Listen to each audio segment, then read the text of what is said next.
Hello beautiful people.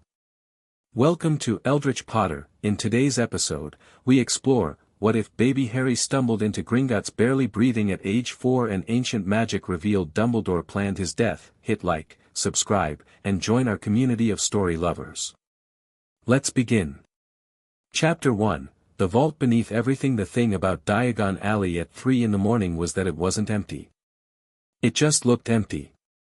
The shops had their shutters drawn and their lights off, and the cobblestones were slick with a rain that had stopped an hour ago, and if you were a normal person walking through you might have thought the whole street was holding its breath. But Diagon Alley was a wizarding place, and wizarding places were never truly quiet, and if you looked at the shadows in the right way you'd see them moving in directions that shadows weren't supposed to move. Harry Potter didn't notice any of that. He was 4 years old and he was dying and he had been walking for 2 days. He didn't know it was Diagon Alley. He didn't know what Diagon Alley was. All he knew was that when he'd pressed his hand flat against the bricks behind the leaky cauldron, a pub he'd slipped into because it was warm and the man behind the bar had his back turned, the wall had done something impossible. It had moved. It had folded back like it was made of paper, and the street behind it had smelled like candles and something sweet and metallic, and Harry had walked through because the alternative was the alley he'd come from. And the alley had Uncle Vernon's smell on it now, that particular combination of cigarettes and fury that Harry had learned meant run. He'd been running, in one form or another, for 2 days. It had started on a Tuesday. It started the way most things started in Harry's life, with Dudley. Dudley had broken the jar Harry kept under his floorboard, the one with the 3-pound coins he'd collected over 8 months from the cracks in the sofa cushions and the gutter outside the church on Privet Drive. The jar breaking wasn't the bad part. The bad part was that Dudley had done it on purpose, and he'd told Vernon, and Vernon had told Petunia that Harry had been stealing, and Petunia had pressed her lips into that thin white line and said she wasn't surprised, and Vernon had come up the stairs with the belt. Harry had 7 marks on his back from the belt. He also had a broken rib from the stairs, not from being hit, just from falling wrong when he ran, and a cut above his eye that had scabbed over and split open twice since then, and both his knees were raw from the pavement, and he'd eaten half a bread roll and a handful of someone's discarded chips in 2 days and he was cold in a way that had gone past shivering into something much quieter and more dangerous. He didn't cry. He'd stopped crying around the age of 3. Crying made things worse. He just walked. The street he was on now was wider than the streets he knew, and the buildings leaned toward each other in a way that felt almost affectionate, and there were signs hanging above the shuttered shops with painted owls and wands and things Harry couldn't name. He passed a shop window full of broomsticks, actual broomsticks hovering 3 inches off their display stands, and he stopped for a moment and stared at them not because he thought they were magical but because standing still meant he didn't have to feel his ribs moving, and when his ribs moved they made a grinding noise he didn't like. He made it another 50 feet before his legs decided they'd had enough. The building in front of him when he went down was white marble, blazingly white even in the dark, with bronze doors that caught the moonlight and held it. There were words carved above the entrance but Harry couldn't read them yet. There were 2 creatures flanking the doors, short and angular, with long fingers and longer noses and eyes the color of hammered copper, and they were watching him with an expression Harry couldn't interpret. He looked up at them from the pavement. One of them said something in a language Harry didn't know. Harry said, sorry, because he'd been taught to apologize first for things that weren't his fault, and then the cold in his chest moved up into his throat and the street tilted sideways and he stopped being conscious. Gornick had been a door guard for Gringotts Bank for 63 years. In that time he had turned away 17 would-be robbers, 2 dark wizards, 1 particularly aggressive troll, and a Norwegian diplomat who refused to follow proper vault protocol. He had never, in 63 years, had a human child collapse on the steps. He looked at the child for 2 seconds. Then he looked at his counterpart, Bregnac, who had been a door guard for 40 years and was therefore technically junior but had significantly better judgment in unusual situations. Bregnac had already crouched down. He pressed 2 fingers to the side of the child's neck, then held his palm flat over the small chest. His expression shifted into something complicated. Get Ragnarok, he said. The chief director is asleep. Get Ragnock, Bregnack said again, with the particular flatness that meant the point was not open for debate. Gornick got Ragnock. The chief director of Gringotts Bank was not, in fact, asleep. He was reviewing the quarterly ledgers for the Malfoy family accounts and thinking about how humans always underestimated compound interest in the way they always underestimated goblins, completely, and at great cost to themselves. He was on his third cup of black tea and his mood was what his staff charitably described as focused. When Bregnack appeared in his office doorway with blood on his hands, not his own blood, clearly, given that he was upright and calm, Ragnock set down his ledger. Report. Human child. Found on the steps. 4 years old at most. Multiple injuries consistent with sustained physical abuse. 1 broken rib. Laceration above the left eye. Malnourished. Core temperature dropping. Bregnack paused. He's alive. Barely. Ragnock stood. Healer. Already called. Healer Goldthorn is on her way. Another pause. There's something else. The chief director raised an eyebrow. When I touched him, the wards responded. Bregnack's copper eyes were very steady. Ancient wards, sir. The bank's foundation wards. Not the standard proximity alarm, the old ones. The ones in the charter. Ragnock was quiet for exactly 3 seconds. The foundation wards of Gringotts were older than the building itself. They predated the current bank, predated the Goblin Wizard agreements of 1689, predated most of Wizarding Britain's institutional memory. They'd been laid by the first goblins who'd understood that gold needed protecting from the kind of magic that politics and armies couldn't touch, and they responded to exactly 3 things: a goblin in mortal peril within the bank's claimed territory, a direct threat to the bank's gold, or an heir of significant magical lineage dying on goblin-claimed ground. You're certain, Ragnock said. The stone under him was warm, Bregnack said. The foundation stones haven't warmed in 200 years. Ragnock picked up his coat. Take me to him. They'd moved the child inside by the time Ragnock arrived, into the small anteroom off the main hall that was used for sensitive client meetings, mostly because the marble floor of the entrance hall was cold enough to be a hazard, and Healer Goldthorn had taken one look at the child's color and started issuing instructions in a tone that made door guards move quickly. She'd cleared the anteroom and set up a medical field with the efficiency of someone who had seen a great many things and had opinions about all of them. The child was on the conjured cot now.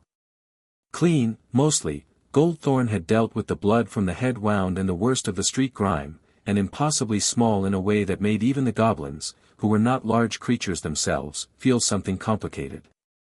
He had dark hair in every direction, the kind of hair that looked like it had never been cut properly, and under the lamplight the bruising along his ribs was visible even through the thin shirt that Ragnock's staff had carefully not removed any further because there were protocols about that.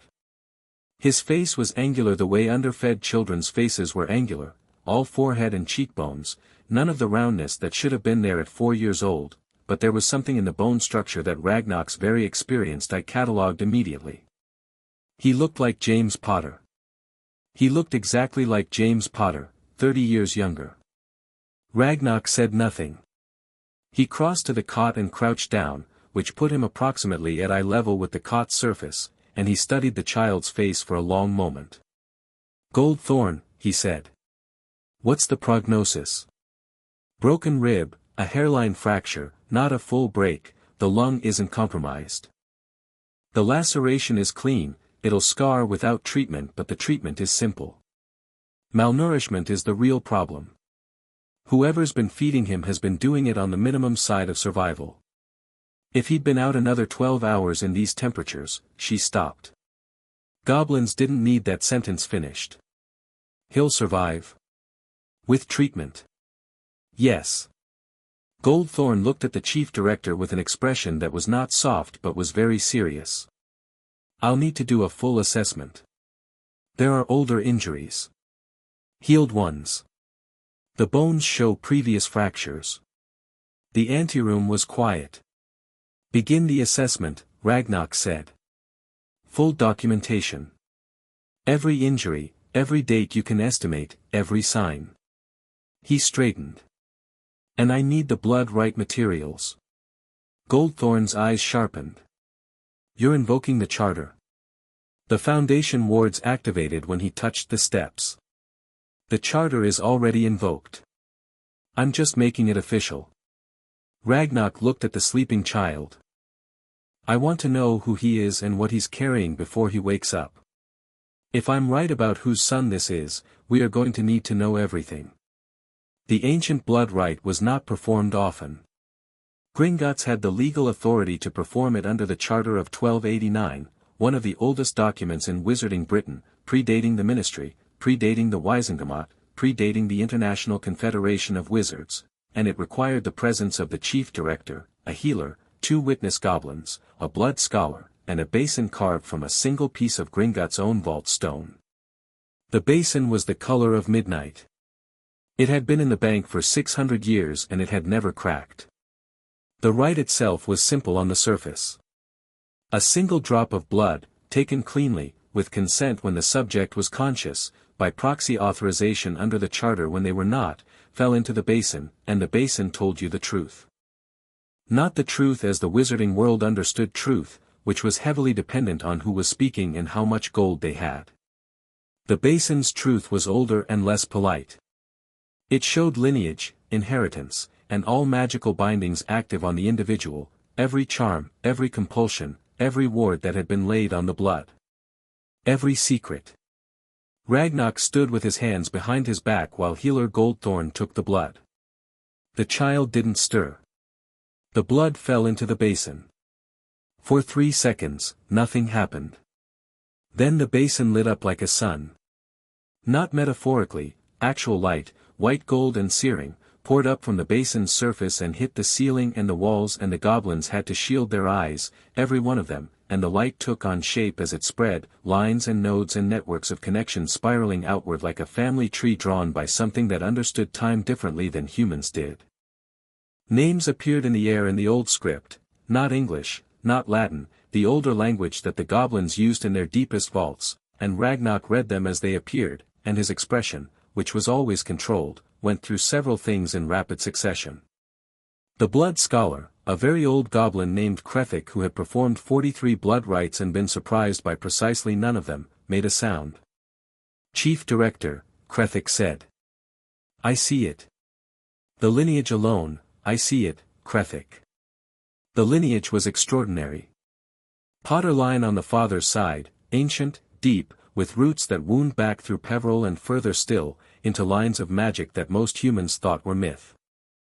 Evans on the mother's side, and the Evans line was deeper than anyone had suspected, deeper than the wizarding world had recorded, because someone had obscured it, deliberately, carefully, with magic sophisticated enough that even the Ministry's genealogy records would have shown nothing. But the basin didn't care about deliberate obscuring. The basin cared about blood. Lily Evans, née unknown, had carried a lineage that the basin labeled in the old script as sanguinum primum, first blood. One of the original magical families, not the ones the wizarding world celebrated with their sacred 28 nonsense, but the ones from before all of that, the ones whose magic had been so old and so fundamental that it had soaked into the land itself. Harry Potter was the last of 2 of those lines. Both of them. Simultaneously. That was the lineage. That was already enough to rewrite several chapters of wizarding history. Then the basin showed them the bindings. Ragnarok's jaw tightened. They appeared as threads in the light, different colors for different types of magic, and there were so many of them wrapped around the child's magical signature that it looked, for a moment, like a cage. A very carefully constructed, very deliberately arranged cage. Someone had spent a great deal of time on this. Someone who understood magic at a level that most wizards never reached. Krethik started reading them aloud, his voice professionally neutral with effort. A loyalty compulsion, minor, subtle, the kind that made someone inclined to trust a specific person above others. Old work. Placed on the child as an infant. A suppression ward, cast on a child under 2 years old, which was both illegal and impressive in its construction, limiting the natural expression of the child's magic and keeping it channeled inward rather than outward. The kind of thing that would make a magical child seem less powerful than they were, and would also cause considerable internal stress on the child's core as the suppressed magic had nowhere to go. A tracking ward. Standard, but without the subject's family's consent. A compulsion toward self-sacrifice. Not crude, not the blunt instrument version that dark wizards sometimes tried. This was layered and careful and woven so deeply into the child's magical identity that it would have felt like a personality trait, not an external imposition. The child would grow up genuinely believing that dying for others was simply what he did. That it was who he was. And beneath all of it, connected to the sacrificial compulsion like a foundation to a building, a ward that Krethik stopped reading aloud for a moment before continuing in a voice that was very quiet. A death preparation ward. Not a death curse, nothing so overt. Just a carefully maintained connection between the child's magical core and a specific magical event, designed to ensure that when the time came, the child would walk willingly into death. Would believe, on a level beneath conscious thought, that his death was necessary. Was the point. That he was not a person in the full sense but a vessel containing a specific purpose, and the purpose required the vessel to break. The basin was still glowing. Every goblin in the room was still. Someone cast all of these, Bregnac said. He was in the doorway. He'd been called as a witness and he'd watched the whole thing, and his voice was very flat in the way that flat voices sometimes meant something was happening beneath them that hadn't decided what it was yet. On an infant. Yes, Ragnak said. Who has the magical capability for work like this? The compulsion alone, the layering, one person in Britain, Ragnak said. He was looking at the loyalty compulsion, which had a specific signature woven into it, a magical fingerprint, essentially, the residue that strong magic always left on the work it did. He recognized it. Every goblin of his generation recognized it. You didn't reach Ragnar's position without knowing Albus Dumbledore's magical signature. Document everything, Ragnar said. I want the basin's testimony transcribed in triplicate. I want Krethik's analysis in full. I want every measurement, every date, every assessment of the magical work's sophistication and intentionality. He looked at the child on the cot. And I want it all vaulted in the deepest archive we have before sunrise. Are we going to notify the ministry? Goldthorn asked. Ragnak looked at her for a moment. The ministry, he said carefully, operates under the authority of the Wisengamot, which is currently chaired by Albus Dumbledore. So, no. We are not going to notify the ministry. He turned to the door. Get me Griphook from the legal division. Get me the charter documents, all of them, physical copies from the vault, not the working copies. And get me the Potter family account files. Everything. I want them on my desk in 30 minutes. He paused. And someone bring the boy some broth when he wakes. He needs food. Harry woke to the smell of chicken. This was unusual. The Dursleys' kitchen smelled of chicken on Sundays when Aunt Petunia made a proper roast, but that smell was for Dudley and Uncle Vernon and sometimes for Aunt Petunia herself, and it was not for Harry, and so the smell of chicken had always lived in a category in Harry's mind labeled not yours in the same resigned way that most of his categories were labeled. But this chicken smell was very close and there was a bowl of something warm sitting on a surface next to wherever he was lying and the surface was not his cupboard and the ceiling was not the sloped underside of the Dursleys' staircase. Harry looked at the ceiling. High. Stone. The kind of stone that cost money, smooth and fitted and very white in the lamplight. He looked to his right. The bowl of broth. A cup of something else.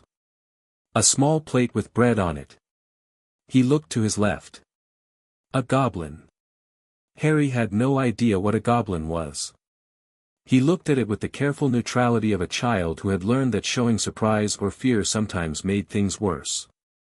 The goblin was short and brown-skinned and had large ears and very sharp eyes and was sitting in a chair reading what appeared to be an enormous ledger. You're awake, the goblin said, without looking up from the ledger. Yes, Harry said. His voice came out smaller than he intended. How do you feel? Harry considered this with the honesty that very young children had before they learned to edit themselves. My side hurts less. Healer treated your rib. She also cleaned and sealed the cut on your head. You'll feel better after you eat. The goblin turned a page. The broth is for you. Eat slowly, your stomach hasn't had much work to do recently. Harry sat up, moving carefully, and reached for the broth. It was warm in his hands. He drank some and it was the best thing he'd ever tasted, which wasn't a high bar but was still true. The goblin put down the ledger. My name is Ragnarok, he said. I am the chief director of Gringotts Bank. Do you know where you are? Harry shook his head. Gringotts. It's a bank. The most secure location in Wizarding Britain. Ragnarok studied the child. Do you know who you are? Harry said. Then, because adults usually wanted the full version, Harry Potter. Something moved in Ragnarok's expression. Not surprise, he'd expected this, but something else, something more careful and considered. Do you know anything about your parents, Harry Potter? They died, Harry said. He'd been told this so many times and in such a tone that it had been stripped of most of its emotional content. In a car crash. That's not true, Ragnarok said, with the directness that goblins had and that humans often found rude. Harry didn't find it rude. He found it interesting. How did they die, then? A dark wizard killed them. Your mother sacrificed herself to protect you. Because of her sacrifice, the dark wizard's curse reflected off you and destroyed him. Ragnarok paused. That's why you have the scar. Harry reached up and touched the lightning bolt mark on his forehead. He'd had it his whole life. Aunt Petunia always told him it was from the car crash. He'd never entirely believed her, in the vague unformed way that children sometimes know adults are lying without being able to articulate how they know. Oh, Harry said. Then, was the dark wizard very bad? The worst in a century. He killed a great many people. Harry drank more broth. He was thinking, in the way that very young children thought about things, earnestly, without the filters that came later. Is he dead now? Not entirely. Which is relevant but is a problem for later. Ragnarok leaned forward slightly. I want to ask you some questions, Harry, and I want you to answer them honestly. Can you do that? Harry looked at him. Nobody had ever spoken to him quite like that, like his honest answers were the point, like the conversation would work better if he just told the truth. He nodded. Where do you live? Number 4, Privet Drive. Little Whinging, Surrey. Who do you live with? My aunt and uncle. Petunia and Vernon Dursley. And their son, Dudley. Are they kind to you? A pause. Harry looked at the broth. No. The injuries you came in with. Your broken rib, the marks on your back, Vernon, Harry said, very quietly, with the simplicity of a child who has said a name enough times in the context of pain that the name and the pain have become the same syllable. Ragnarok was quiet for a moment. His eyes went to the ledger, which wasn't actually a ledger. Harry would eventually learn that it was the transcript of the blood rite results, though he didn't know what any of that was yet. I'm going to tell you several things, Ragnarok said. Some of them will be complicated and you might not understand all of it right now, and that's fine. But I will not lie to you. I don't lie, goblins consider it a significant dishonor, and I don't plan to start now. He looked at Harry steadily. Are you willing to listen? Harry ate the bread. He nodded. You are not a normal child, Ragnarok said. You come from 2 magical families, both of them very old and very important. Your parents owned a great deal of gold that is currently sitting in a vault under this building, and it is yours. Your family had properties and political standing and legal rights, and all of those things are also yours. He paused. Someone arranged for none of that to be given to you. Someone arranged for you to live at number 4, Privet Drive, with people who treated you as you've been treated. Harry was very still. The same person placed enchantments on you when you were an infant. Magical ones. Meant to influence how you think and feel and how much power you can access. Ragnar's voice was even and factual. This was done without your parents' consent. Your parents are dead and cannot consent now, but the magical record is clear, they would not have agreed to this. Who did it? Harry asked. His name is Albus Dumbledore. He is considered, Ragnar paused, choosing words carefully, a hero. By most people. A great wizard. He runs a school called Hogwarts and he is the most powerful political figure in Britain's wizarding world. Harry thought about this. Did he know? He asked. About Vernon? The question was so direct and so quiet that it sat in the room like a stone. Yes, Ragnar said. He placed you there himself. Harry looked down at the bowl. He didn't say anything for a moment. His face was doing something complicated and very controlled for a 4-year-old, which told Ragnar more about what number 4 Privet Drive had been like than any medical report could. What happens now? Harry asked. Now, Ragnar said, we invoke the Charter of Ancient Rites. Which means, in simple terms, that you come under Gringotts' protection.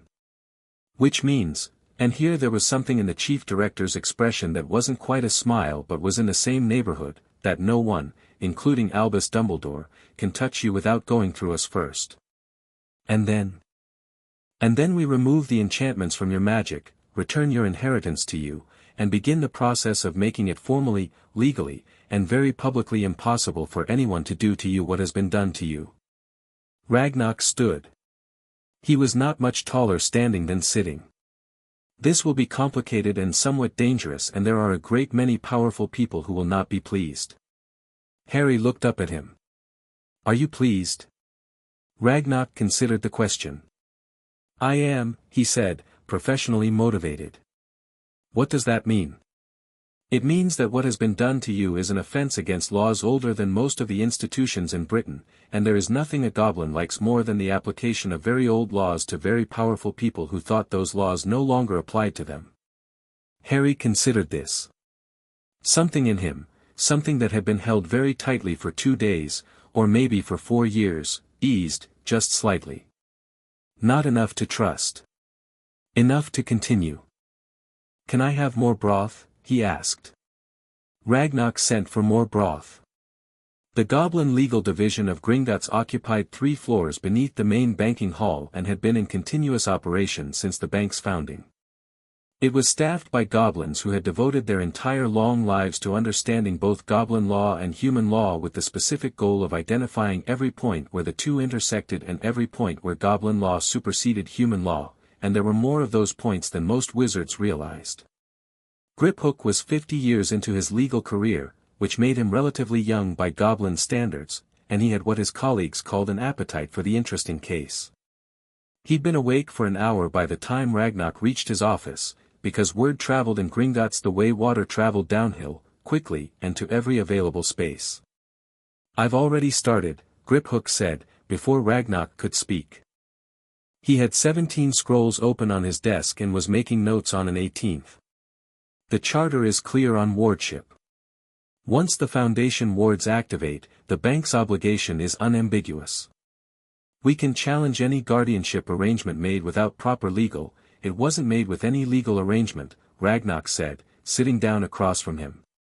Sirius Black was the Potter's designated guardian. He's in Azkaban. Griphook paused. Trial record? There isn't one.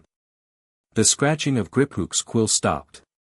He was imprisoned without trial. His voice was careful. On whose recommendation?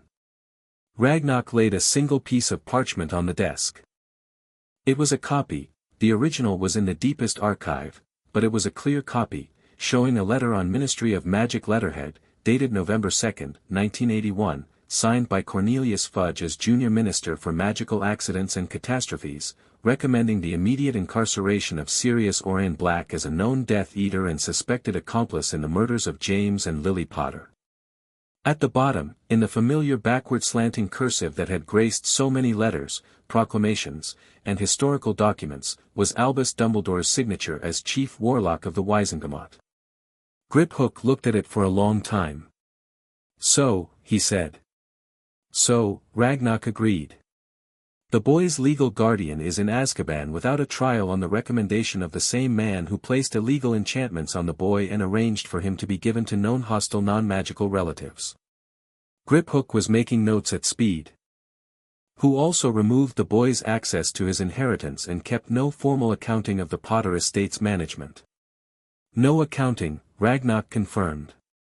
"The vault has been accessed twice since the Potters' deaths. No authorization on record."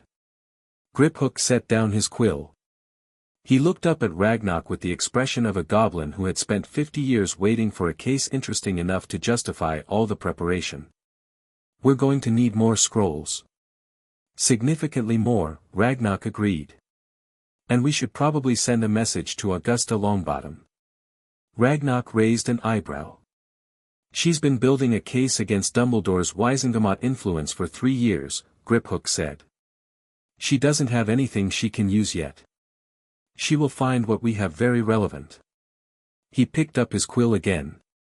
"Also she is terrifying and having her on our side will save considerable time." "Send the message," Ragnarok said. "Be precise. Tell her what we have, not why, let the facts speak first." He stood. "And Griphook. The timeline for the enchantment removal. How quickly can it be done safely?" Griphook thought. "The suppression ward first, that's the most damaging ongoing harm.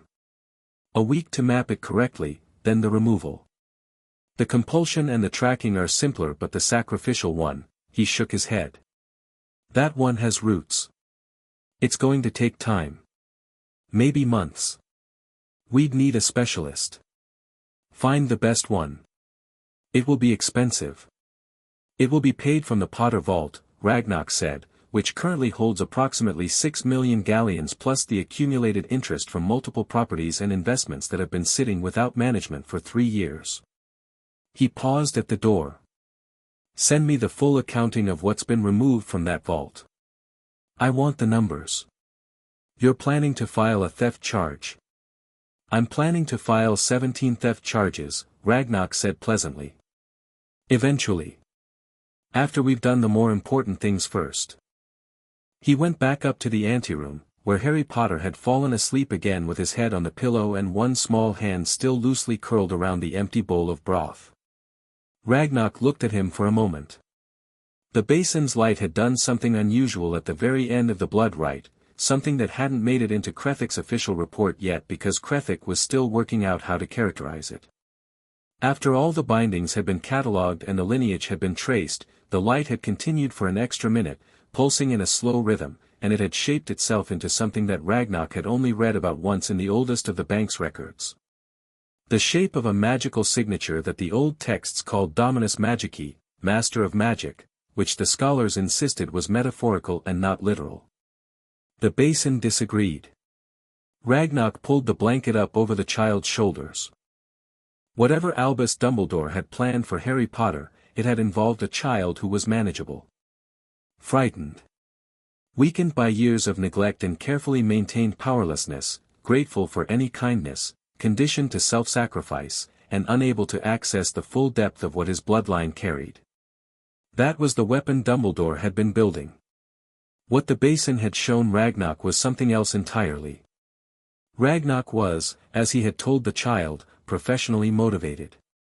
But standing in the lamplight of the anteroom with the charter documents on his desk and 60 years of accumulated legal knowledge and the weight of the bank's oldest obligations settled around him like armor, he found that he was also, perhaps for the first time in a considerable while, something else.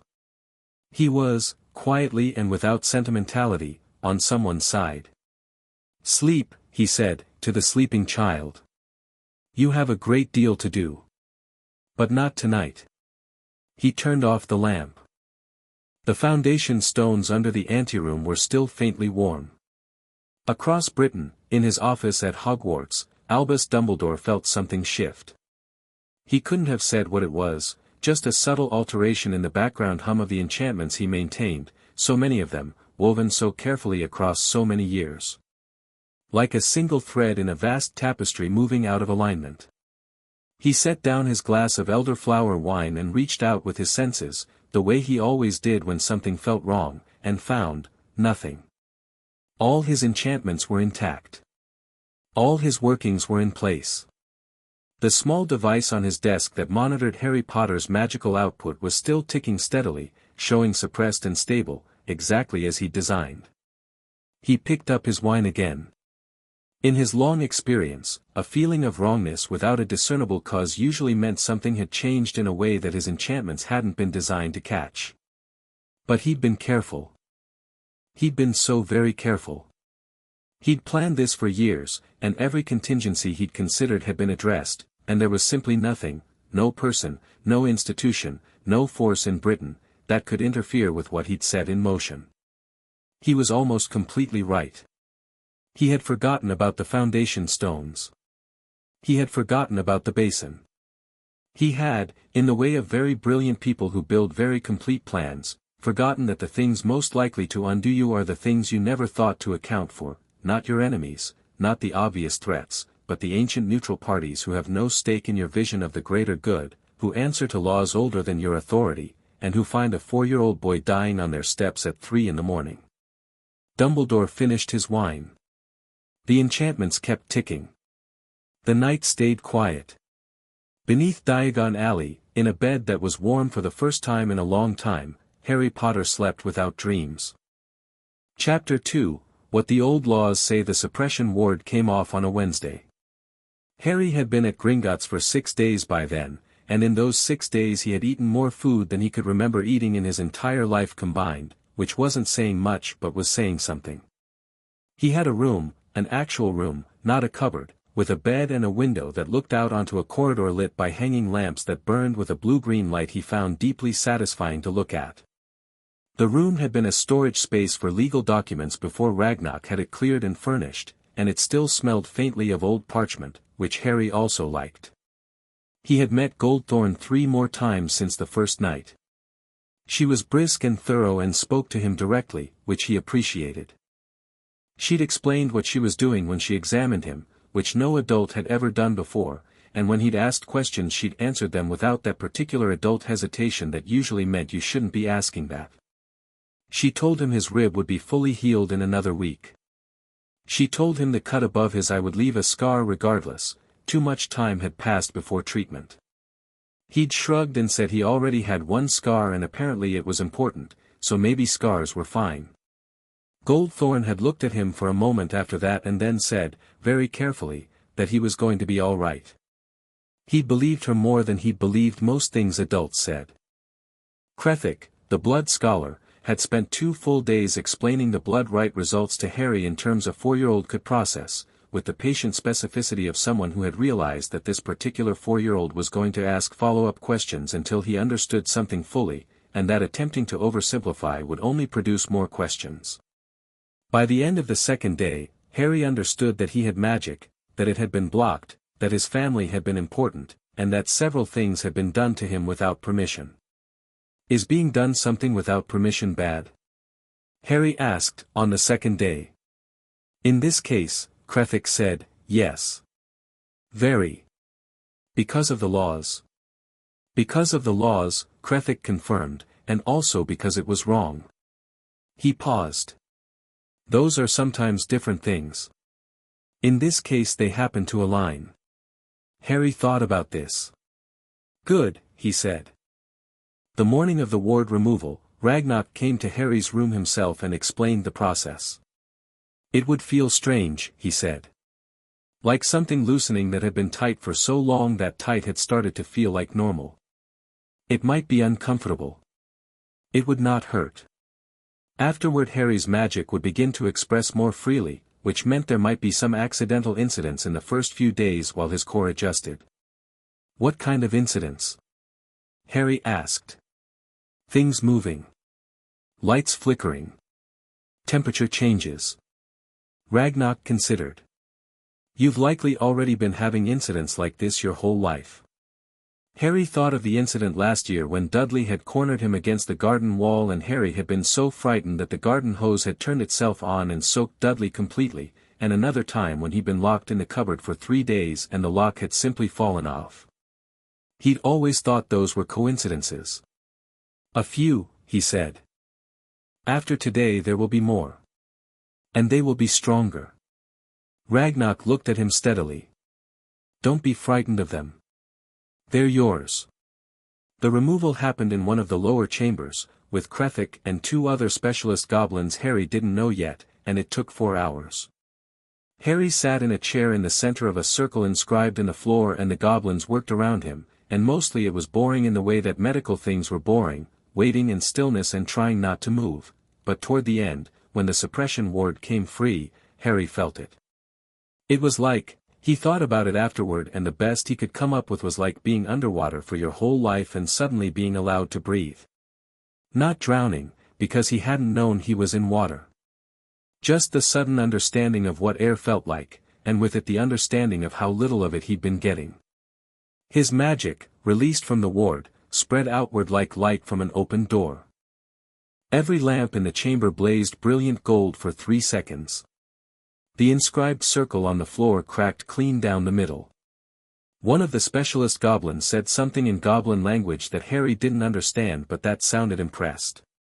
Krethik wrote something in his notes and underlined it twice.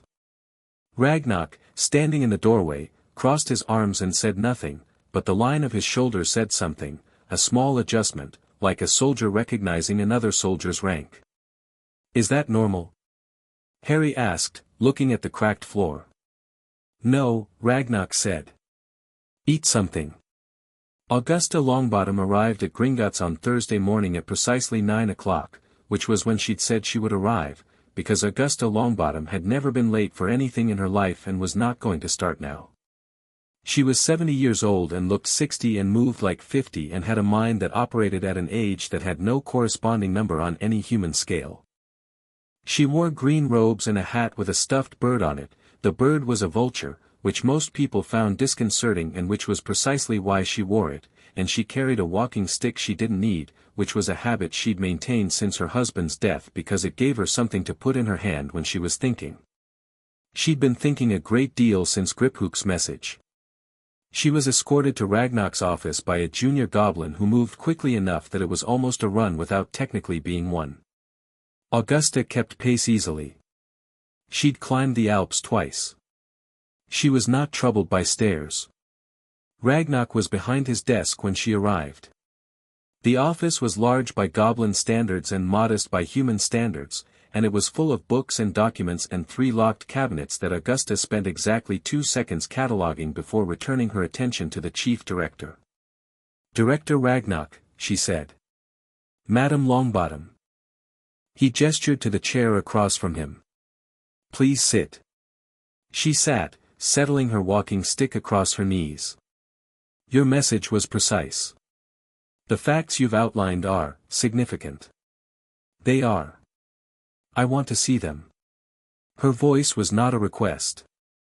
It was the tone of a woman who had sat on the Wisengamot for 30 years and had learned the difference between asking for things and claiming things she had every right to. All of them. The blood rite transcript, the enchantment analysis, the vault access records, the letter. I anticipated that, Ragnar said, and laid a folder on the desk. Augusta picked it up. She read with the speed of someone who had spent decades processing complex documents, and she read every word, and she was very still the entire time. The walking stick didn't move. Her face didn't move. Only her eyes moved, tracking left to right, turning pages without looking up. When she finished she put the folder down and was quiet for 4 seconds. The sacrificial compulsion, she said. Yes. He intended to let the boy die. The evidence suggests he intended more than that, Ragnar said. He intended for the boy to choose to die. To believe that it was what he wanted. What he was for. Augusta's jaw tightened. Just barely, but Ragnar caught it. And Sirius Black. No trial. Imprisoned on Dumbledore's recommendation to Fudge, who was junior enough that he wouldn't have questioned it. The recommendation characterizes Black as a known Death Eater with no supporting evidence, no investigation, no veritaserum, no Wisengamot hearing. I remember the time, Augusta said. It was chaos. Voldemort had just, people were terrified. Fudge was running on panic, every decision was rushed. She set down the folder. Which is, of course, precisely when someone with Dumbledore's political standing could have pushed something through that would never have passed under calmer circumstances. Precisely. She looked at Ragnar directly. What is your play, Director? The Charter of Ancient Rites gives Gringotts formal wardship of the child. We invoke it formally and publicly, a filing with the magical registry that the Ministry cannot ignore and cannot simply make disappear. We attach the blood right evidence. He paused. We make it impossible for anyone to dismiss this as a private family matter or a misunderstanding. And Dumbledore will challenge it. He will try. He has the Wisengamot. He has the Wisengamot, Ragnar agreed, and we have the Charter, which predates the Wisengamot by 4 centuries. One of those is a political institution whose authority can be questioned, influenced, and manipulated. The other is a legal document that has never been successfully challenged in 600 years. He folded his hands. I'm not afraid of Albus Dumbledore, Madame Longbottom. I'm afraid of very little, and I find that what I am afraid of is never a man, however powerful. Augusta studied him. You want me to file a simultaneous motion in the Wisengamot. I want you to be publicly, loudly, and specifically associated with this case before Dumbledore has time to shape the narrative. I want your name on the filing so that when he attempts to characterize this as goblin overreach or political maneuvering, there is a wizarding voice attached to it that he cannot easily dismiss. Ragnar's expression was flat and direct. You've been trying to build this case for years, you told me in your return letter. I'm offering you the foundation. Augusta picked up her walking stick. Stood. Walked to the window. This office had a window that looked into the bank's main hall, which was starting to fill with early morning customers, and looked out. I want to meet him, she said. I expected you would. The child. Harry. She turned. Before I put my name on anything. Harry was in the reading room, a small room off the main archive that Griphook had set up for him, stocked with books that ranged from basic magical theory for children to increasingly less basic magical theory, because 3 days had been enough for Griphook to discover that Harry's appetite for information was significant and that starting him with picture books was an insult to both of them. He was currently working through a book on magical lineages that was well above his reading level and handling it by asking Griphook the words he didn't know. Griphook had initially planned to spend 10 minutes getting the child settled with appropriate materials and then return to his 17 scrolls. He was still there 2 hours later and had lost track of his scrolls entirely. The child read the way some children ate, steadily, without drama, like it was a thing a body needed. Dominus, Harry said, for the 4th time in 10 minutes, pointing at the word. Master, Griphook said. Or Lord, depending on context. And magic-y? Magic. Of magic. Harry looked back at the page. So this word here says Master of Magic. In the old language, yes. And it says there was only ever one. Harry looked up. In all of recorded history. Griphook, who had known this fact for 6 days and had been hoping the child would not find it in that particular book for at least another week, said, the records indicate that, yes. Harry looked back down at the page. Is it me? Griphook was quiet for exactly 1 second too long. Krethik's report, Harry said, which was not a question. You read Krethik's report? It was on the table in the reading room the second morning. I thought it was supposed to be there. It was not supposed to be there. Someone, almost certainly Krethik himself, who had clearly decided the same thing Griphook had decided, which was that this child deserved to know the truth about himself, had left it within reach. What did you understand of it? Griphook asked, carefully. Most of it, Harry said. He closed the lineage book. The basin said something at the end that wasn't in the standard categories. Krethik wrote it in the old language, but I found a translation key. He looked at Griphook with the level gaze that the goblins had all noticed, absolutely direct, unafraid, the gaze of someone who was not performing calm but genuinely possessing it. He said the pattern in my magic is the same as the one described in the ancient texts. The master of magic pattern. Griphook said nothing. What does it mean? Harry asked. In practical terms. Griphook thought about several answers and discarded them and settled on the truth, because the child had already found the primary source material and was reading the secondary sources and there was no point in anything other than the truth. It means that your magic is not just powerful. It means your magic is foundational. In the way that the old magics were foundational. The kind that shaped the world rather than acted upon it. Harry considered this. Dumbledore didn't know. He knew you were powerful. The suppression ward suggests he wanted to limit that power to something he could predict and direct. Griphook paused. It's possible even the suppression ward couldn't have contained what you are. It was limiting you, certainly. But some things can only be delayed. Harry was quiet for a moment. Then he said, I'd like to start learning. Properly. As soon as possible. The enchantment removal isn't complete, I know. But the suppression ward is gone, and the others don't affect the learning. I'd like to start. He put the lineage book back on the stack with a tidiness that seemed unconscious. I have a lot to catch up on. Griphook opened his mouth to explain the many reasons why a 4-year-old beginning formal magical training was complicated and possibly inadvisable. Harry looked at him. Griphook closed his mouth. Made a note on his scroll. I'll speak to Ragnarok. The door to the reading room opened and Ragnarok himself appeared, with a tall witch in green robes behind him. Augusta Longbottom looked at Harry Potter. Harry looked back at her. He took in the hat with the vulture, considered it, apparently found it acceptable. He looked at the walking stick and then at her legs and noted the absence of any limp. He looked at her face. Hello, he said.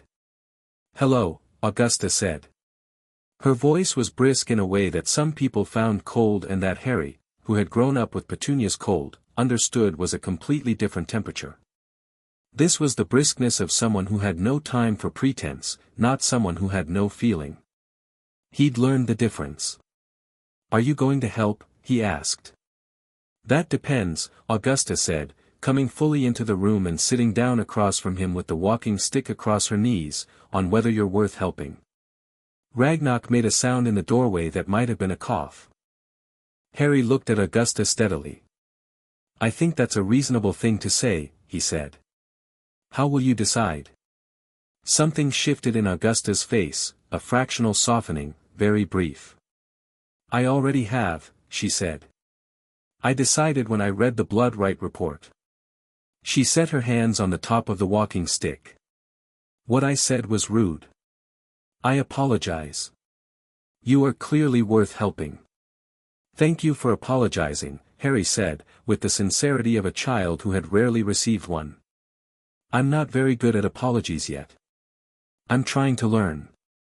Augusta looked at him for a long moment. Then she turned to Ragnarok. File the charter claim, she said. I'll have my motion to the Wisengamot ready by this afternoon. And I want 2 of your best legal goblins available to advise on precedent, specifically the Harrogate case of 1534 and the Bowman Act provisions. Already arranged, Ragnarok said. Augusta turned back to Harry. Do you know what's going to happen in the next few weeks? There are going to be arguments, Harry said. Legal ones.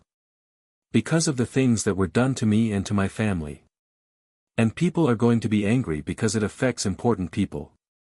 That's a very accurate summary. Augusta looked at him with something new, assessment, maybe, the kind a general directed at a soldier. Are you frightened?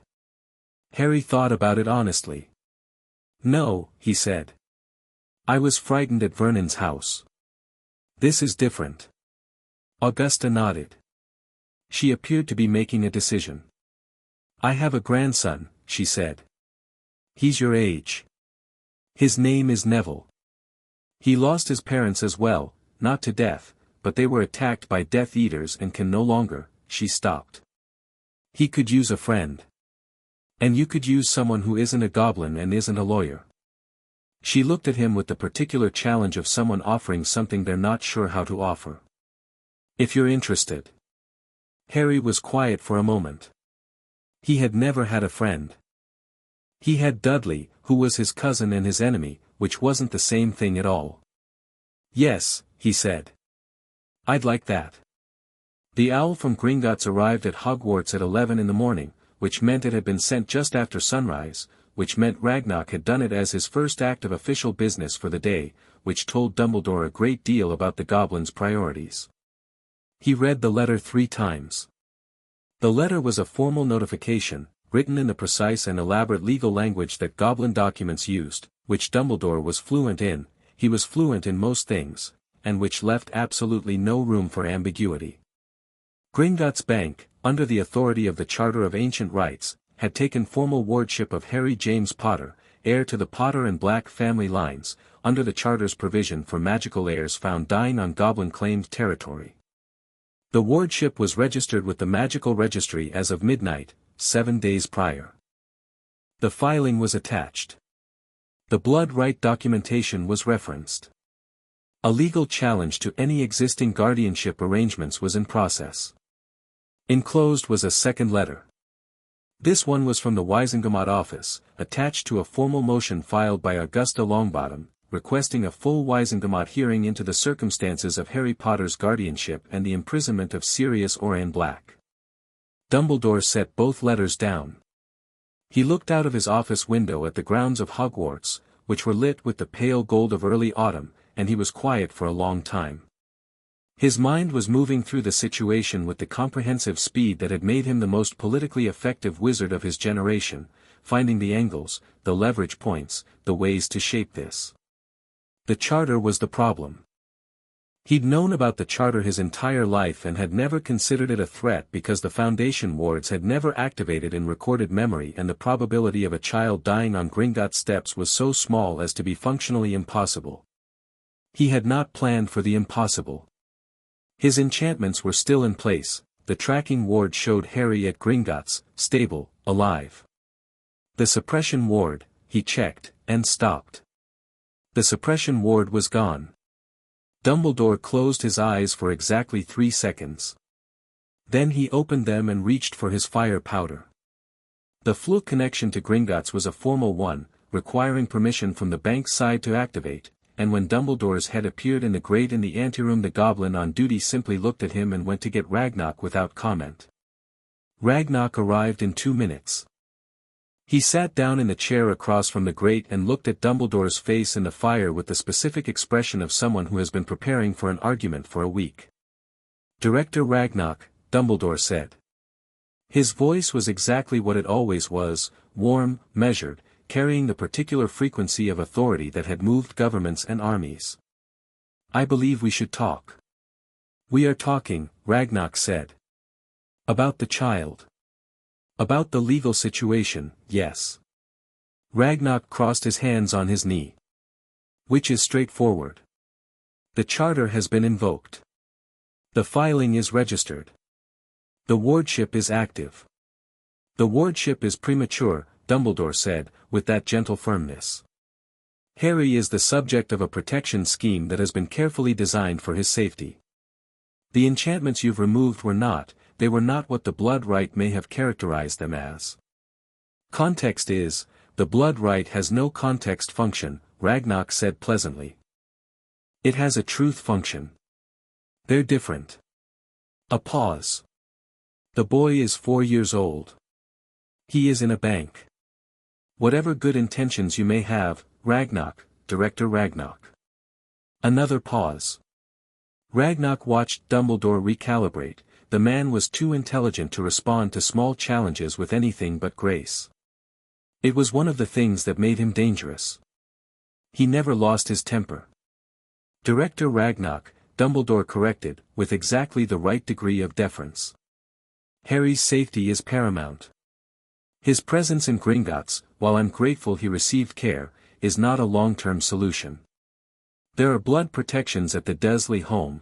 There is a 4-year-old child with a broken rib and documented evidence of sustained abuse on the Dursley premises, Ragnarok said. Along with 17 specific enchantments on his person, at least 3 of which are illegal under the Magical Persons Act of 1823 and 2 of which would constitute grounds for criminal charges under the Goblin Wizard Accords of 1689. He looked at Dumbledore with the steady eyes of someone who has spent a week preparing for this exact conversation. The blood protections work against Voldemort. They do not appear to have worked against Vernon Dursley. Dumbledore's expression shifted, very slightly. The warmth didn't leave but something under it moved. The abuse situation was not something I was fully informed of. The tracking ward you placed on the child would have given you continuous information on his magical and physical state, Ragnarok said. He was underfed. He was physically harmed on at least 7 separate documented occasions. The ward would have registered all of it. He let that sit for 1 second. You were informed. Dumbledore looked at the goblin in the fire, and for a moment the warmth was very slightly absent. There are larger concerns. There are not larger concerns than a child, Ragnarok said. That is the Charter's position, and it is my position, and it is the position of every law older than your Wizengamot. He stood. I'll have Griphook forward you the formal challenge documents. You are welcome to respond through legal channels. We look forward to that discussion. He looked at the fire. Is there anything else? Dumbledore looked at him for a long moment. His blue eyes were, calculating, behind the warmth. Genuinely working, genuinely intelligent, genuinely searching for the angle. I should like to see Harry. No. He may wish, he's 4 years old. What he wishes is breakfast and books, and we are providing both. Ragnarok looked at Dumbledore with something that was not hostility but was absolutely immovable. When the legal process is complete and the remaining enchantments are removed and the child is in a position to make fully informed, entirely uncompelled decisions, he is welcome to choose to speak with you. Until then, under Charter law, you have no access to him. A pause. This has been filed. Officially. Attempting to circumvent it would be illegal. He reached out and closed the grate. The connection cut. Ragnarok stood in the anteroom for a moment. He'd fought a great many legal battles in his long life. Some of them against Dumbledore's interests, though never this directly. He was not underestimating what he'd just started. Dumbledore would not come at this frontally, he never did. He would find the flanks, the soft spots, the long paths around. He had time, connections, and an immense reservoir of public goodwill. But the Charter was old. It was real. And it was the kind of law that didn't care about goodwill. Ragnarok went to check on Harry. Harry was in the training chamber with Griphook, who had apparently, in defiance of all reasonable scheduling, already started the magical education. Both of them looked up when Ragnarok entered.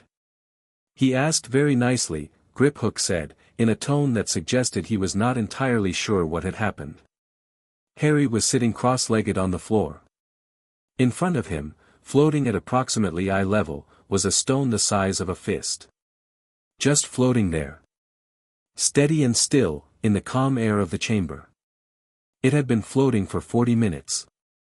Griphook had asked him to lift it and hold it. He hadn't told it to stop. Did Dumbledore call? Harry asked. Ragnarok looked at the stone. Looked at the child. Yes. What did he say? He said he wanted to see you. Harry's expression was neutral in a way that took work, which meant there was something underneath it. Not fear, Ragnarok had already established that the boy didn't scare easily. Something more complicated. What did you say? No, Ragnarok said. Harry looked at the stone for a moment. Then the stone lowered gently to the floor, settling without a sound. "Good," Harry said. He looked up at Ragnarok. "Will you tell me when the Wisengamot hearing is?" "It will be some weeks, I want to be there." "Harry, the hearing is for adults, it's about me," Harry said. "I should be there." He wasn't loud about it. He wasn't demanding, exactly.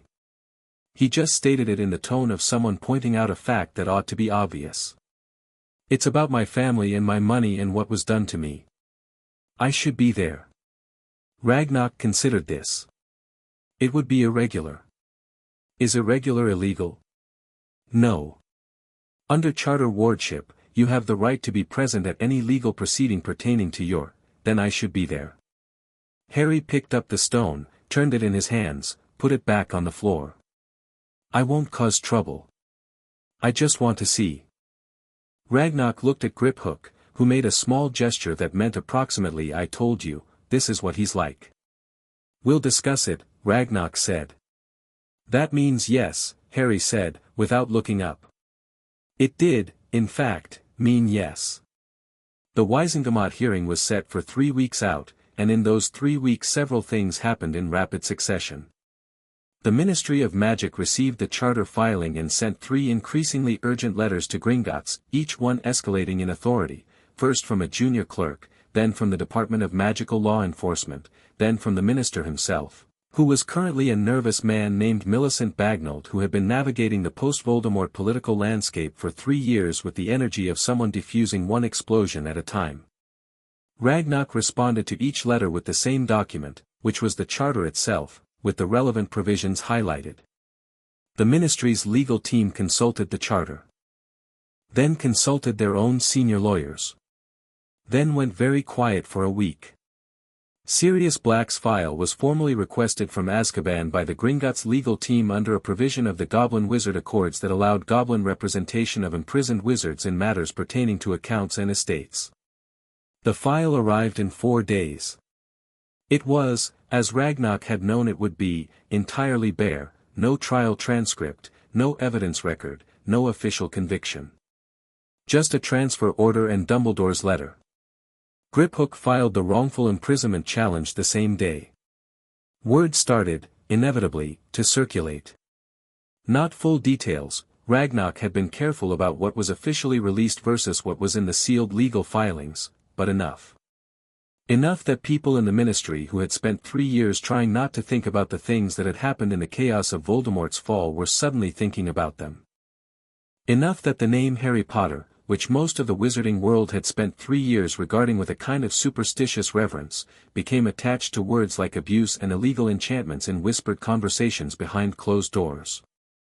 Dumbledore, for his part, was very visible and very calm.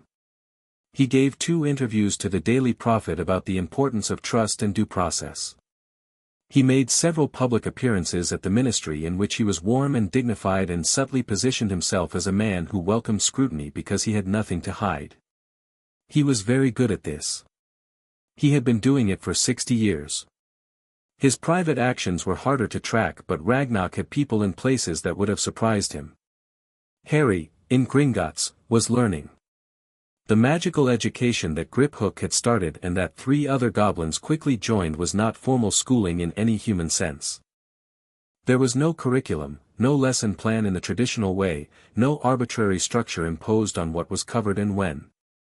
What there was instead was a child who asked questions without stopping, who read materials 3 levels above his presumed ability and retained them completely, who showed up in the training chamber before his tutors in the morning and was usually still there when they finished in the evening. His control was extraordinary for someone who had only been using his magic freely for 2 weeks. The foundational theory was even more extraordinary. Krethik sat in on one training session and watched Harry work through a theoretical problem in ancient magical law that university-level students struggled with, and afterward went to Ragnarok and said, very quietly, that the basin hadn't been wrong. Harry himself was not interested in what the basin said about him. He was interested in learning to use what he had.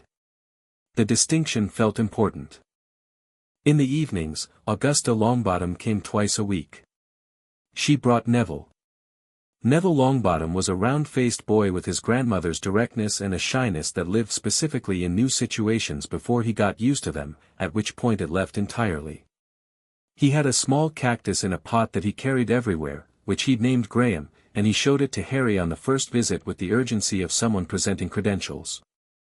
Harry examined Graham with appropriate seriousness and said he seemed like a good cactus. Neville decided they were friends. It was, for Harry, the first friendship he'd ever had, and he handled it with the slightly formal carefulness of someone doing something important for the first time and very much not wanting to get it wrong. He asked Neville questions about plants because Neville clearly wanted to talk about plants, and Neville asked Harry questions about goblins because Harry clearly wanted to talk about goblins, and within 3 visits they had reached the comfortable stage of friendship where the conversation could go anywhere. Neville was the first person who asked Harry what he felt about what had happened to him. They were sitting in Harry's room with Graham between them, and Neville asked it with the directness of a child who hadn't yet learned to route around difficult things. "Do you feel bad about it?" Neville asked. "What Dumbledore did?" Harry was quiet for a moment. Outside the window the blue-green lamp swayed slightly. He thought about it. "I feel like I want to understand all of it before I decide what to feel. Does that make sense?" Neville considered. "Gran says the same thing. She says feelings without information are just weather." Harry looked at him. "Your Gran is quite clever." "She's terrifying," Neville said, with affection. "Both," Harry said. He picked up Graham and looked at the small cactus. "I don't feel bad. I feel like something was taken from me and now I have the chance to get it back, and I want to focus on that." He handed Graham back. "Does that sound cold?" "No," Neville said immediately. "It sounds like you. You're very," he searched for the word. "Decided. Is that a good thing?" Neville nodded firmly. "Gran says decided people get things done. Undecided people just talk about getting things done." Harry smiled. It was still a slightly unfamiliar expression on his face. He hadn't had much cause for it before, but it looked right there, like something that had always been waiting for an opportunity. The morning of the Wisengamot hearing, Harry ate breakfast, put on new robes that Ragnarok had acquired from a goblin tailor, black, properly fitted, without the particular flavor of second-hand clothing that had characterized everything Harry had previously worn, and presented himself in Ragnarok's office at 7 o'clock. Ragnarok looked at him for a moment. "Ready?" the chief director asked. "Yes," Harry said. "The Wisengamot is," Ragnarok paused. "It's a room full of very important people who have spent their whole lives being powerful. They will attempt to speak as if this is their arena and this situation is theirs to resolve. It is not. But they will try."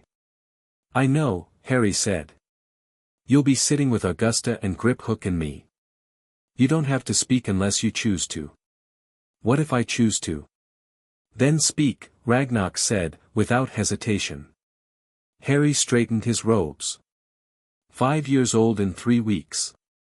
Hair that would never lie flat. Scar on his forehead from the night a dark wizard tried to kill him and discovered what old magic could do. Eyes that were his mother's eyes, green and direct and entirely unclouded by anything that was supposed to cloud them. "Will Dumbledore be there?" Harry asked. "He is the chief warlock. He cannot absent himself without resigning the position, and he will not resign." Ragnarok studied the child. "How does that make you feel?" Harry thought about the basin. Thought about the compulsion toward self-sacrifice, the suppression ward, the tracking charm, the stolen gold, the Dursleys, Vernon's belt. He thought about all of it. "Decided," he said. Ragnarok almost smiled. "Not quite. Close. Then let's go." They went. Chapter 3, The Black Inheritance. The Wisengamot chamber was underground. Harry hadn't expected that. He'd expected something grand and elevated, a high ceiling, maybe, or windows.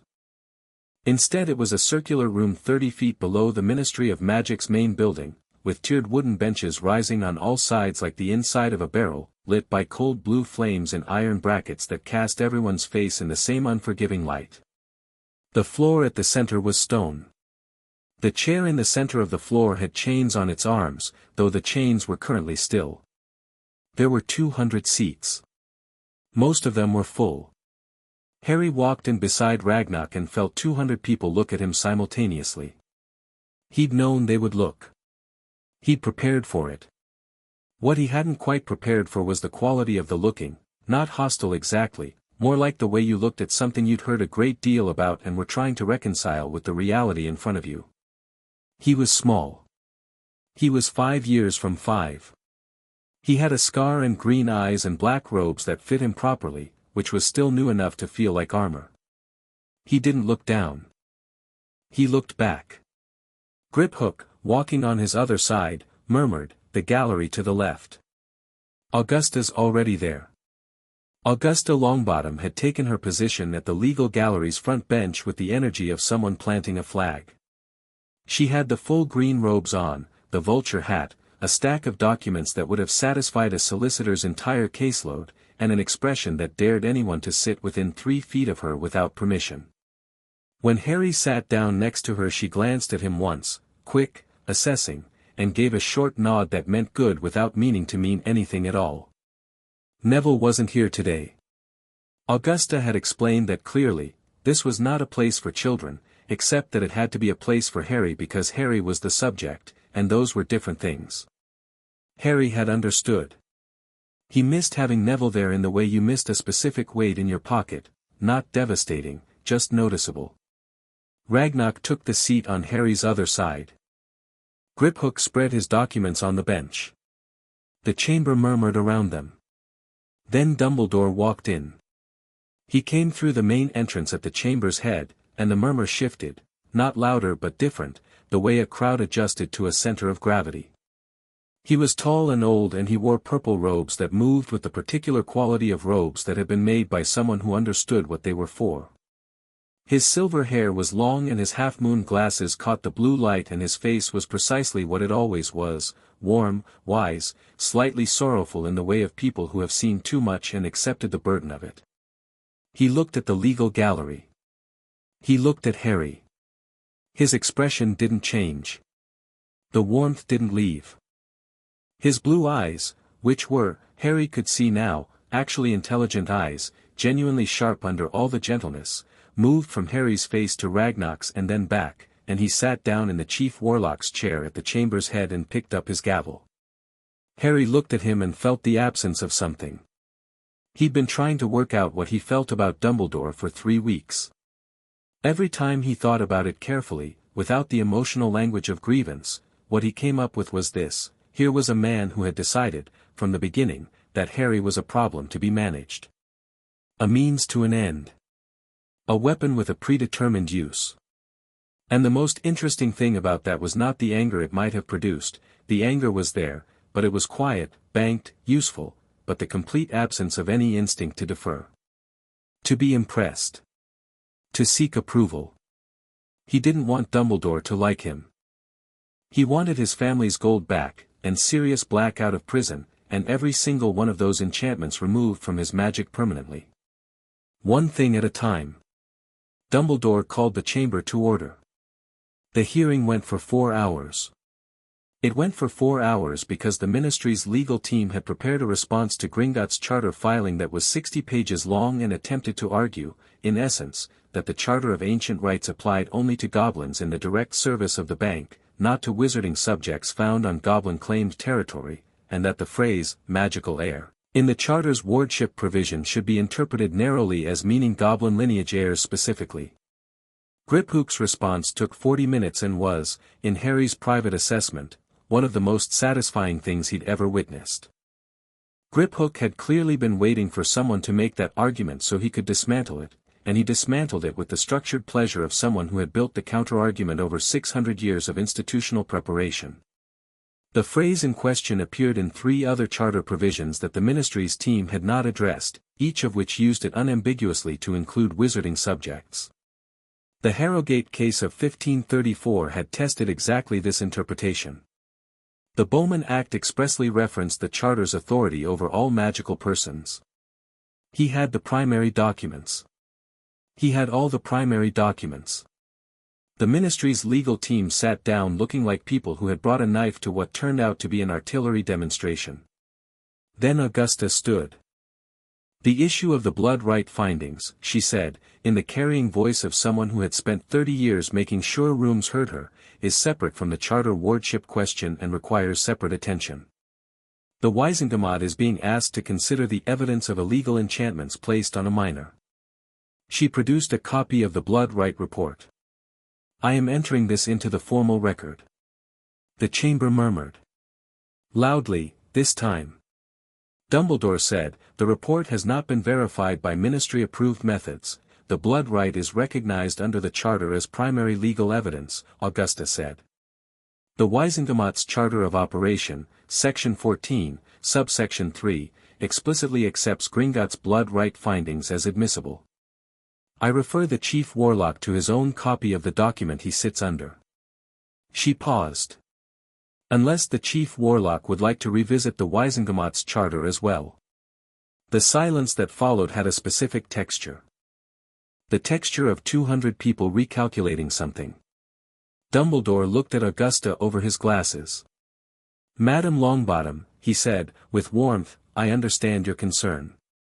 The report describes a situation that, taken without context, the report describes 17 illegal enchantments on a 4-year-old child," Augusta said. "I find that context is not improving it." More murmuring. From different directions this time, not just the legal gallery, but from the Wisengamot benches themselves. Harry watched the faces up there. Some of them were blank with the professional blankness of people used to hiding reactions. Some of them were genuinely troubled. A few, not many, but a few, had the specific quality of people who had suspected something was wrong for a long time and were watching their suspicion gain legal legs. Dumbledore raised a hand. The chamber settled. "I will address the report directly," he said. "The enchantments documented are, some of them were protective measures. Measures taken in the immediate aftermath of the worst dark wizard conflict in a century, with the child's safety as the paramount concern. Some of them are, mischaracterized by the rite's categorical framework, which is not designed to distinguish between protective magic and malicious magic. The rite detected a compulsion toward self-sacrifice," Augusta said. "The report characterizes it as a death preparation working. Is that a protective measure?" A pause. "I would like the details of that specific enchantment explained to the full chamber," Augusta said. "In plain language." Dumbledore looked at her. The warmth was fully present, but something beneath it was doing a great deal of structural work. "The complexity of the situation with Voldemort, plain language, please," Augusta said. "I'm sure the chamber can manage complexity." Harry was watching Dumbledore the way he watched things that were important, completely, without performing the watching. He saw the moment Dumbledore made a decision. Not a dramatic decision, nothing visible to someone not paying close attention. Just a small recalibration, the kind an intelligent person made when they recognized that the immediate ground was unsafe and that preservation was worth more than position today. "I believe," Dumbledore said, "that a full review committee would be the appropriate vehicle for a detailed examination of the blood rite findings. I would like to formally propose, the Charter wardship doesn't wait for committees," Ragnarok said. He hadn't spoken yet. He spoke now, and the room heard something in his voice that changed its quality, age, maybe, or the weight of an institution that had been watching humans make mistakes for 9 centuries.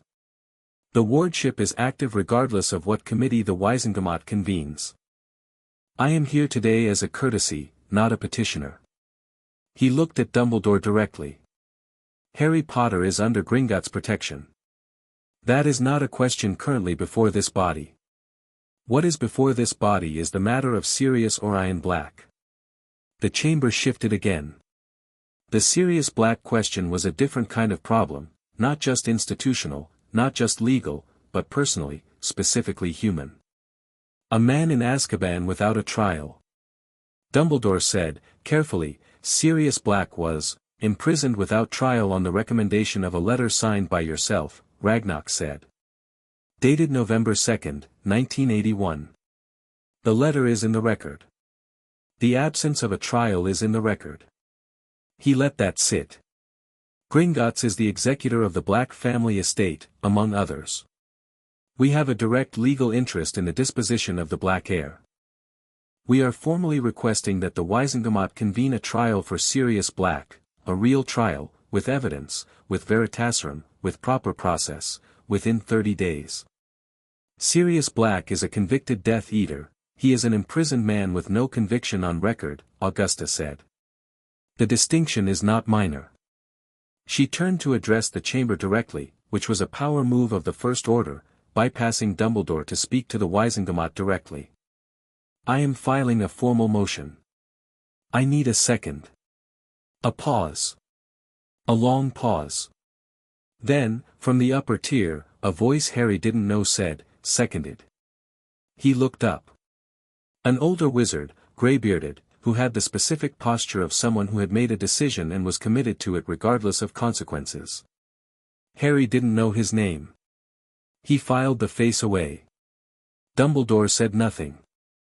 The motion was recorded. Harry didn't speak at the hearing. Not because he couldn't, not because he was afraid to, but because he was watching, and watching was what was needed. He was building a picture. The Wisengamot was not a united institution, it had seams, fracture lines, individuals with their own interests and histories. Dumbledore held it together not through force but through long relationship, the accumulated weight of trust built across decades. That trust was real. It wasn't manufactured. Which meant the only way to change what Dumbledore had built was to offer something the trust couldn't answer for. Truth, in sufficient quantity, with sufficient documentation, presented through the right people at the right time. Augusta was already doing it. Ragnox was doing it. Harry's job, right now, was to exist. To be in the room, small and present and real, so that the abstract facts in the documents had a face attached to them. He understood this, sitting there in his black robes, and did it without being told to. On the way out, through the ministry's atrium, which was a vast golden space with a fountain at its center, a witch stopped them. Not aggressively. She came forward with the slightly tentative energy of someone approaching something they weren't sure about. I'm sorry, she said. She was young, ministry robes, with a notebook. I'm Rita Skeeter, Daily Prophet. Is it possible to, no, Ragnox said, without stopping. Just a few, no, Ragnox said again, with the finality that ended things. Harry looked at her as they passed. She looked back at him with the sharp attention of a journalist who has found the story of her generation and is working out the best angle for it. He noted her face the same way he'd noted the grey-bearded wizard's. Filed it away. 3 days after the hearing, the Azkaban transfer request came back denied. Not legally denied, the legal challenge had been formally accepted and was in process. Denied administratively, by the prison's own governing authority, which cited security concerns and operational protocol. It was the kind of denial that said we know you'll get what you want eventually, we're just making it difficult. Ragnox read the denial and handed it to Griphook and went back to his desk. Timeline? Griphook asked. We need to move faster, Ragnox said. Every week Black spends in Azkaban is damage we may not be able to undo. The Wisengamot motion for a proper trial is on the docket can be manipulated. I want another angle. He thought.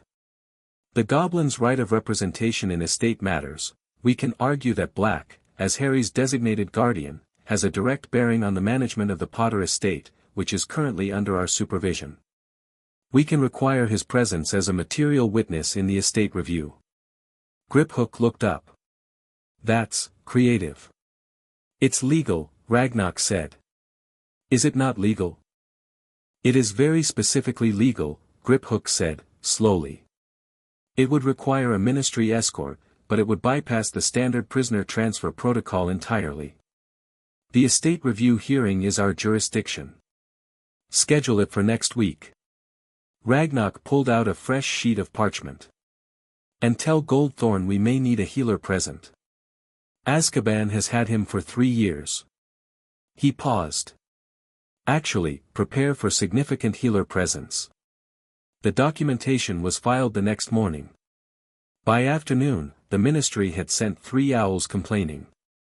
By evening, they'd stopped complaining because Griphook had sent back a 17-page legal brief explaining in exhausting detail why they couldn't stop it. Sometimes the law was a blunt instrument and sometimes it was a scalpel, and the difference was knowing exactly which document applied to which situation and applying it without hesitation. Griphook was very good with scalpels. Harry was in the training chamber when the result came through, working through a series of exercises with a senior magical tutor named Carveth, who was old enough to have been at Gringotts when the previous century's laws were written and had opinions about almost everything. The exercises were not what human magical tutors would have used. They were older, more fundamental, less about specific spells and more about understanding the architecture of magic itself, the way energy moved and was directed and could be shaped at a level below the wand movements and Latin words that wizarding schools taught. Harry had taken to this approach the way he took to everything in the training chamber, immediately, completely, with a kind of focused hunger that made Carveth write long reports to Ragnar that all contained some variation of the phrase "I have not seen this before." Today he was working on heat. Not fire. Carveth had been clear about that distinction. Fire was a result. Heat was a property. Understanding a property at its fundamental level was different from producing a result. He had one hand on the stone floor and he was moving heat through the stone, directing it the way you directed water, not forcing it but guiding it along paths of least resistance. The stone under his palm was warm. The stone 3 feet away, where he was directing the heat, was warmer. The stone between them was cooling. "Wider," Carveth said. Harry widened the channel. The warmth spread. "Don't push. Guide." Harry adjusted. The heat moved more smoothly, less like pressure, more like flow. And back. He reversed it. Pulled the heat back toward him, not dispersing it but collecting it, concentrating it back under his hand until his palm was hot enough to be uncomfortable, at which point he let it dissipate into the air in a single controlled release that warmed the entire chamber by 2 degrees. Carveth made a note. "What's the application?" Harry asked, sitting back. "Many.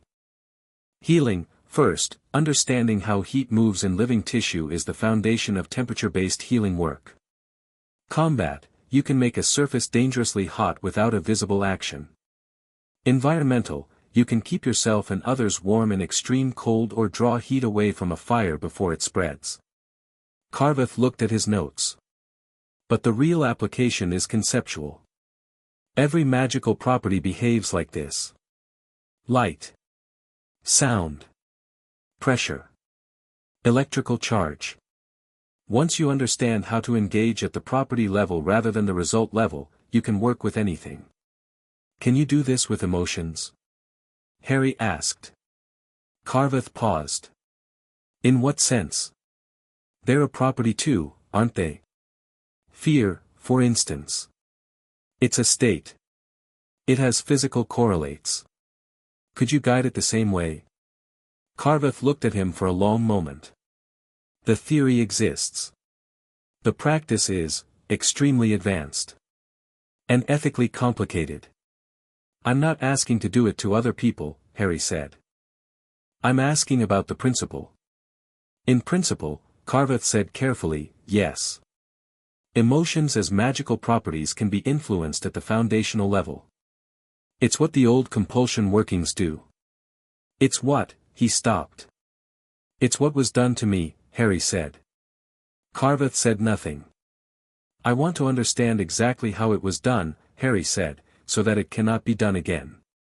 He looked at the goblin tutor with the steadiness that all of them had noticed and none of them had quite gotten used to. "Not so I can do it to anyone. So that if anyone ever tries it on me again, I know what it looks like from the inside." Carveth wrote in his notes for a moment.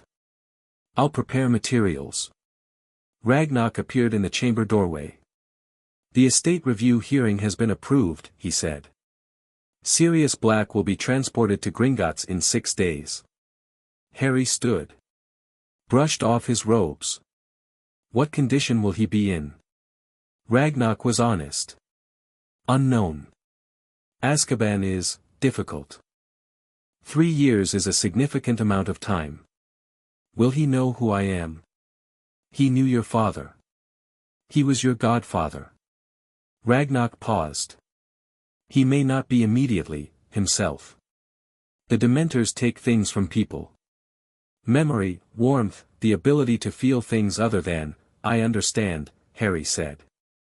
He was quiet for a moment. I'd like to be there when he arrives. Ragnarok looked at him. That may not be easy to see. I know. He met Ragnarok's eyes. I should be there anyway. He should see that someone was looking for him.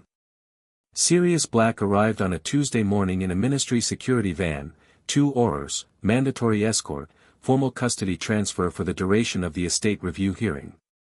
The transfer paperwork was meticulously correct because Griphook had made it meticulously correct, and there was nothing the ministry could object to without objecting to their own forms, which they had filed.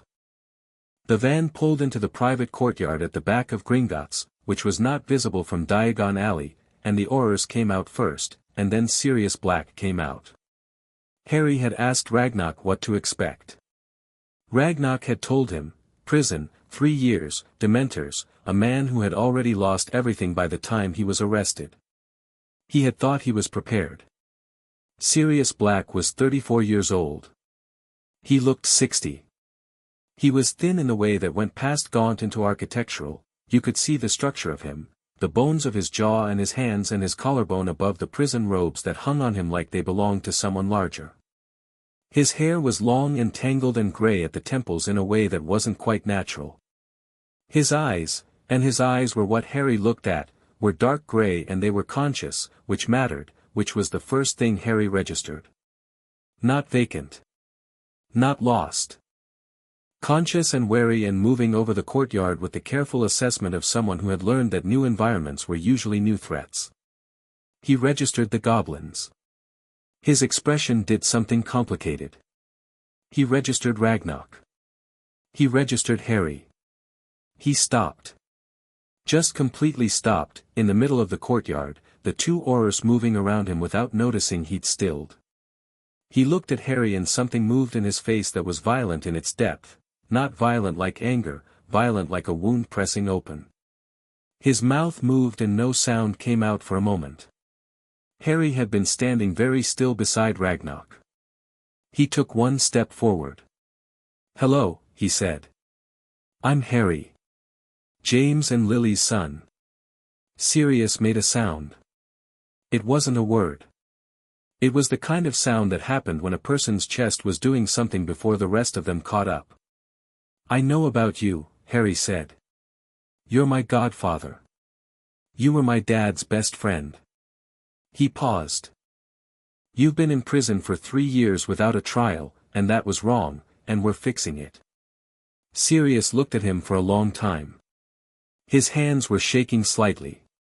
The Aurors were looking at their clipboards and pointedly not watching this. You look like James, Sirius said. His voice was rough in the way of voices that hadn't been used for regular conversation in a long time. Merlin, you look exactly like James. He swallowed. But you've got her eyes. I know, Harry said. People keep saying. Lily had the best eyes. She could look at you and, Sirius stopped. Pressed his mouth together for a moment. You're real. Yes. I thought I was. Sometimes in Azkaban you see things that aren't there. He was still shaking slightly.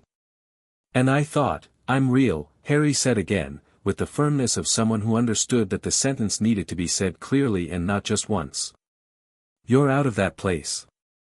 You're in Gringotts and nobody is taking you back without a proper trial, and we have legal documentation for that, and Ragnarok will explain all of it.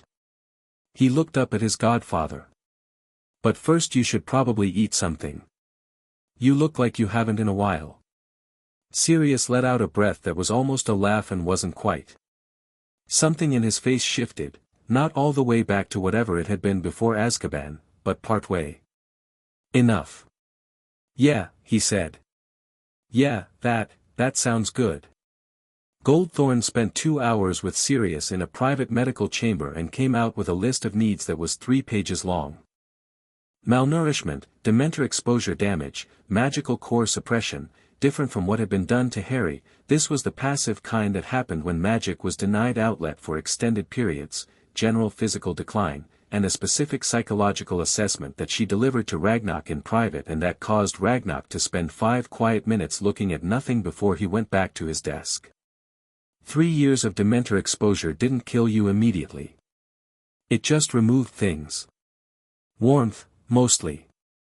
The ability to access happiness as a full emotion rather than a memory of a concept. Sirius could function. He could think. He could speak in full sentences and he was clearly himself in the structural sense, his personality was still in there, she said, intact underneath. But he'd need time. He needed food and sunlight and time. Ragnarok provided all 3. On the second day, Sirius was well enough to sit in the reading room where Harry spent his mornings, and he arrived there with a cup of tea, his third since arriving. He was drinking tea with the focus of a man rediscovering a basic comfort, and found Harry working through a theoretical text on magical lineages and asked what it was. Harry explained. Sirius sat down across from him and said, "Your dad would have hated that book." Harry looked up. Why? James hated theory. Absolutely hated it. Could do the magic, couldn't sit still long enough to read about why it worked. Sirius wrapped his hands around the tea mug. He always said theory was for people who couldn't just do. He paused. Lily loved it, though. She'd have eaten that book. Harry looked at the book. I think I'm more like her, then. Yeah, Sirius said, quietly. Yeah, you probably are. They were quiet for a moment, and it was a comfortable quiet in the way that some silences were, not empty but full of things that didn't need to be said right now. Will you tell me about them? Harry asked. When you're ready. Not now if you're not ready. But when you are. Sirius looked at him over the tea mug. His eyes were still dark and still not entirely free of the Azkaban quality, but there was something in them now that had been absent in the courtyard, something present and choosing. James would have loved you, he said. He would have, he'd have been so proud he wouldn't have known what to do with himself. Harry looked back at the book. He felt something that didn't have a clean name, a warm weight in his chest, not sad and not happy but both at once, the particular feeling of understanding something you didn't have before and recognizing that the having comes with its own kind of loss. I'd like to have known them, he said. I know. Sirius set down the mug. What do you know about Voldemort? What they've told you? Most of it, Harry said. The prophecy, you know about the prophecy? Ragnarok told me. And I found Trelawney's original transcript in the archive. He paused. I'm not supposed to have found that. Sirius made the almost laugh sound again. James would have done the same thing. He leaned forward slightly. What did you make of it? That it was used as a reason to build a weapon, Harry said. The prophecy says one of us has to defeat the other. Dumbledore decided that meant he needed to prepare me specifically, limit what I was so that when the moment came I'd do what he needed. He looked at Sirius directly. He didn't read it right. How do you read it? That we're connected. That there's something in me that can stop him, because of what my mother did that night. Harry thought about the basin's light, about Dominus Magicae, about the warmth in the foundation stones. But it doesn't say I have to die to do it. That part was added. Sirius was very still. By Dumbledore. By the compulsion he put on me, Harry said. It's still being removed. The sacrificial one is the deepest. He picked up his book again. When it's gone, the plan he built stops working. Whatever he intended to happen, it won't happen that way. Sirius looked at this small boy across the table, this boy with his father's face and his mother's eyes and 4 years of surviving things he shouldn't have had to survive and still, somehow, entirely unbroken, and said, "What's the plan now, then?" "Get you properly freed," Harry said. "Reclaim my inheritances. Remove the rest of the enchantments. Learn everything I can as fast as I can." He turned a page. "And then be ready. Because Voldemort isn't dead. He's somewhere, and eventually somewhere becomes here." "You're 4 years old," Sirius said. "Almost 5. Almost 5 years old." "The prophecy was made before I was born," Harry said. "I've been 4 years behind schedule already." He looked up. "That's a reason to move faster, not to wait." Sirius stared at him for a moment. Then he sat back and shook his head slowly, and this time the sound that came out of him was entirely a laugh. It was rusty, unused, rough around the edges, but it was a real laugh. "James," Sirius said, to no one in particular, "you would have lost your mind." The formal estate review hearing happened 4 days later, in one of Gringotts' private chambers with a ministry observer present, mandatory, part of the transfer agreement, and lasted 2 hours. Sirius answered every question clearly and directly, and when asked about the charges that had sent him to Azkaban he requested Veritaserum and answered under it, something an innocent man would do and a guilty man wouldn't, and the ministry observer, a young Auror named Shacklebolt who had been given this assignment because he was junior enough to be disposable and who turned out to be paying very close attention, wrote 9 pages of notes. Sirius had not betrayed the Potters. Peter Pettigrew had betrayed the Potters. Sirius had never been given the opportunity to explain this because he had never been given a trial. He had been imprisoned, without conviction, on the recommendation of a man who needed the real secret keeper to disappear before anyone started asking why the Fidelius charm had failed. This information went into the legal record. Into the Gringotts archive. Into Shacklebolt's very detailed notes. Dumbledore received a copy of the hearing transcript the same afternoon. He sat with it for a long time in his Hogwarts office. The fire in his grate burned lower than usual. Fawkes, on his perch, watched him with those old golden eyes and didn't sing. The situation had moved faster than he'd anticipated. That was the honest assessment, not that it had gone wrong, because in his framework nothing had gone wrong yet, it had just gone sideways. He still had time. He still had the Wizengamot, largely. He still had the public's trust. He still had the long game, which was the game he'd always been best at. What he had lost was control of the narrative, and that was significant because the narrative had been doing a great deal of his work. He thought about Harry. The boy he'd met in the atrium for exactly 3 seconds, small and upright and entirely self-possessed in a way that a 4-year-old child raised in love and security might have been but a 4-year-old child from Privet Drive absolutely should not have been. The suppression ward was gone. The tracking ward was gone. The compulsions were being stripped one by one. The child he'd planned for was gone. What was left was something Dumbledore found himself unable to fully model, which was unusual. He could model almost anything. He picked up a quill. Set it down. Picked it up again. He began to write.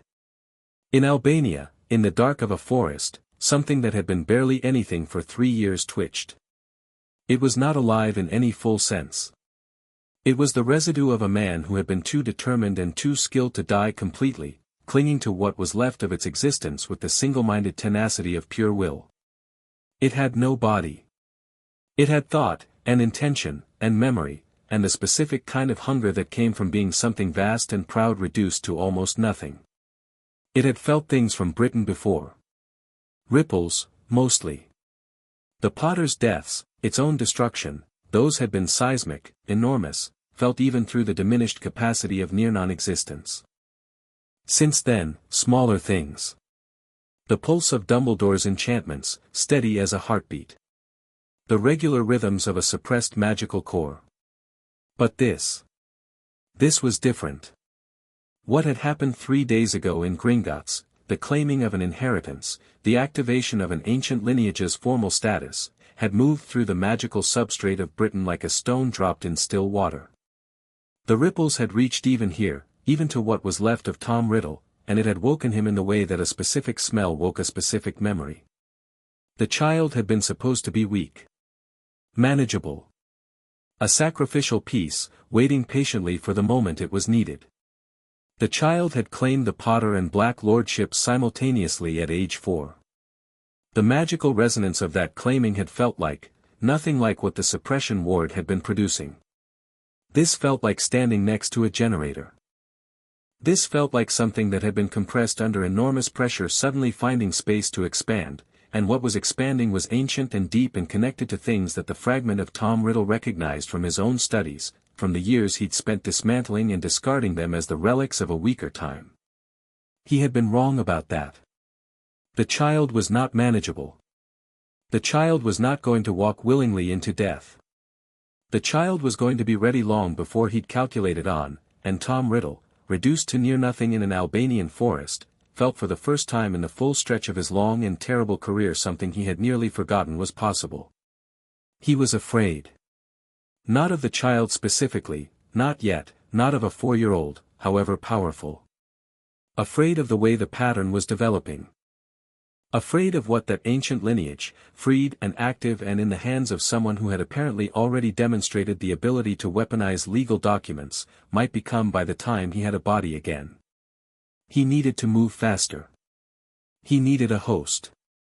Back in the reading room, Harry set down his book. He didn't know about the Albanian forest. Didn't know about the fragment of a man twitching awake in the dark. He would eventually. The scar on his forehead did strange things when Voldemort's attention moved in his direction, and the scar had done something odd in the last 10 minutes, a flicker, a warmth, nothing painful but present. He noted it. Filed it. Sirius was across the table from him, asleep with his head on his arms, the tea mug still in one hand. He'd fallen asleep in the middle of telling a story about Harry's parents' wedding and neither of them had wanted to interrupt what was clearly the first real sleep he'd had in years. Harry looked at him. Then looked at the window with its blue-green light. He thought about what Carveth had said. Every magical property behaves like this. Once you understand how to engage at the property level, you can work with anything. He thought about fear. The way it moved. The way it could be guided or redirected or simply, known, understood at the fundamental level, so that it couldn't work on you the way it worked on people who didn't understand it. He thought about what was coming. He wasn't afraid of it. He was prepared to be ready for it, which was different, and better. He picked up the book again. Kept reading. Outside, the blue-green lamp swayed in a draft from somewhere deep in the earth, where the vault stones were still faintly warm and the ancient laws were still doing their old, impartial, entirely reliable work. And somewhere in the deep archive, locked in 3 separate cabinets under Ragnarok's personal seal, the full-blood rite evidence waited for the moment it was needed. Patient as stone. Certain as old law. Not asking permission from anyone. Chapter 4, Lords and Fires. The lordship claiming happened on a Thursday, which Harry thought was a good day for it.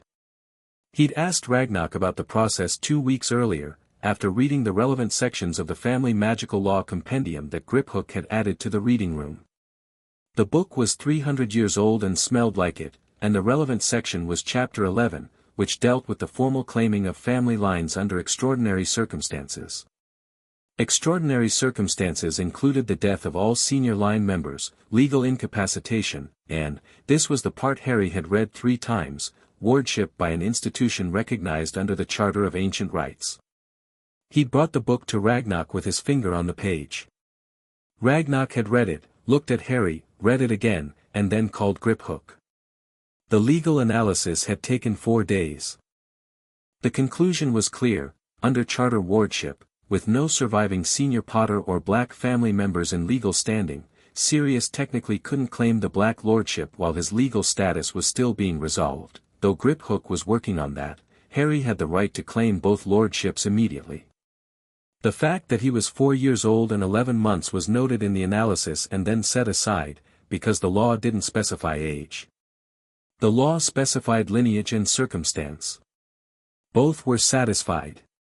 The claiming itself required the head vault chamber, the basin, a goblin blood rite specialist, and 2 witnesses. Ragnarok was one witness.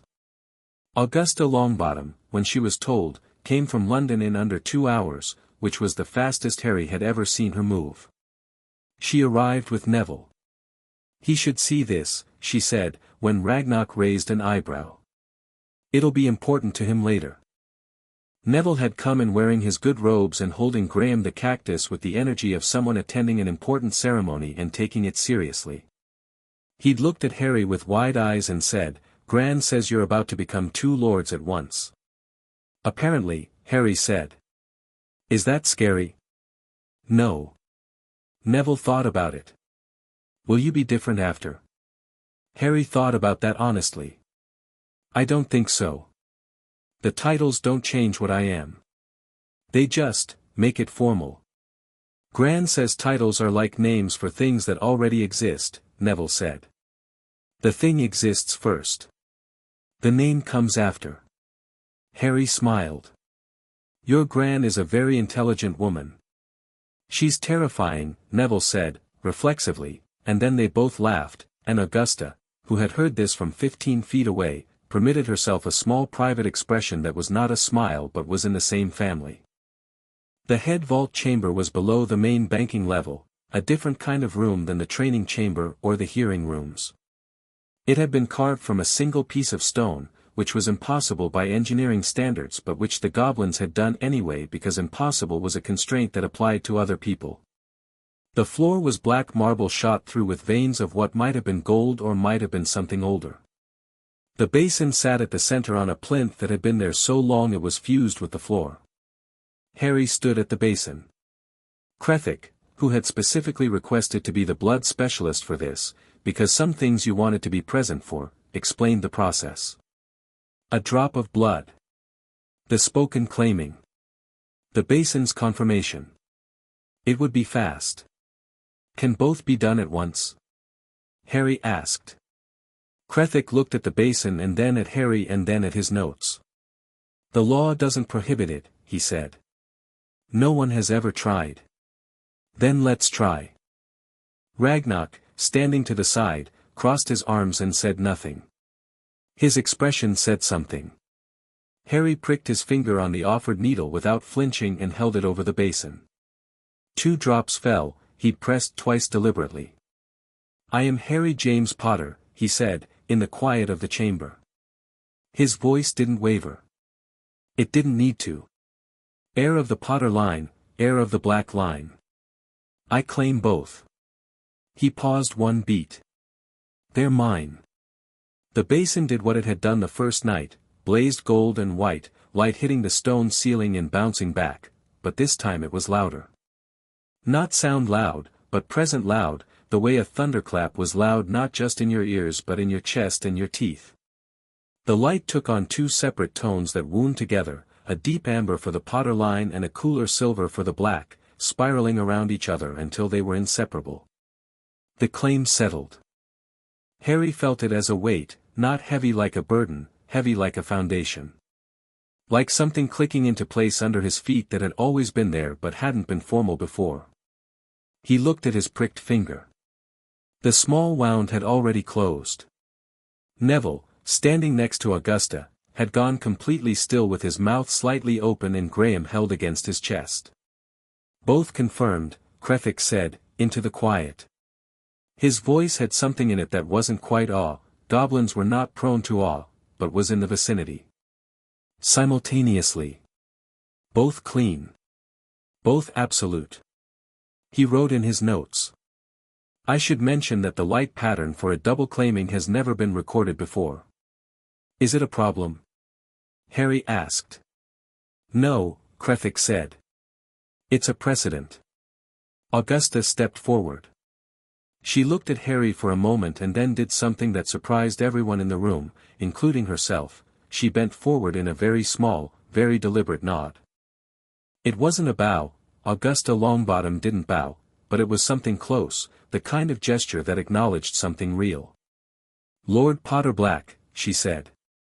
It was the correct formal address now, and the way she said it wasn't ceremonial. It was the tone of someone calibrating to a new fact. Augusta, Harry said, not Lady Longbottom, not the formal address, just her name, and she accepted this without comment in the way that she'd accepted very little from anyone else in the room. He looked at her steadily. What happens at the Wisengamot when they find out about this? Chaos, she said, with the satisfaction of someone who had been building toward exactly that. The Wisengamot received formal notification of the dual lordship claiming at 9 the next morning.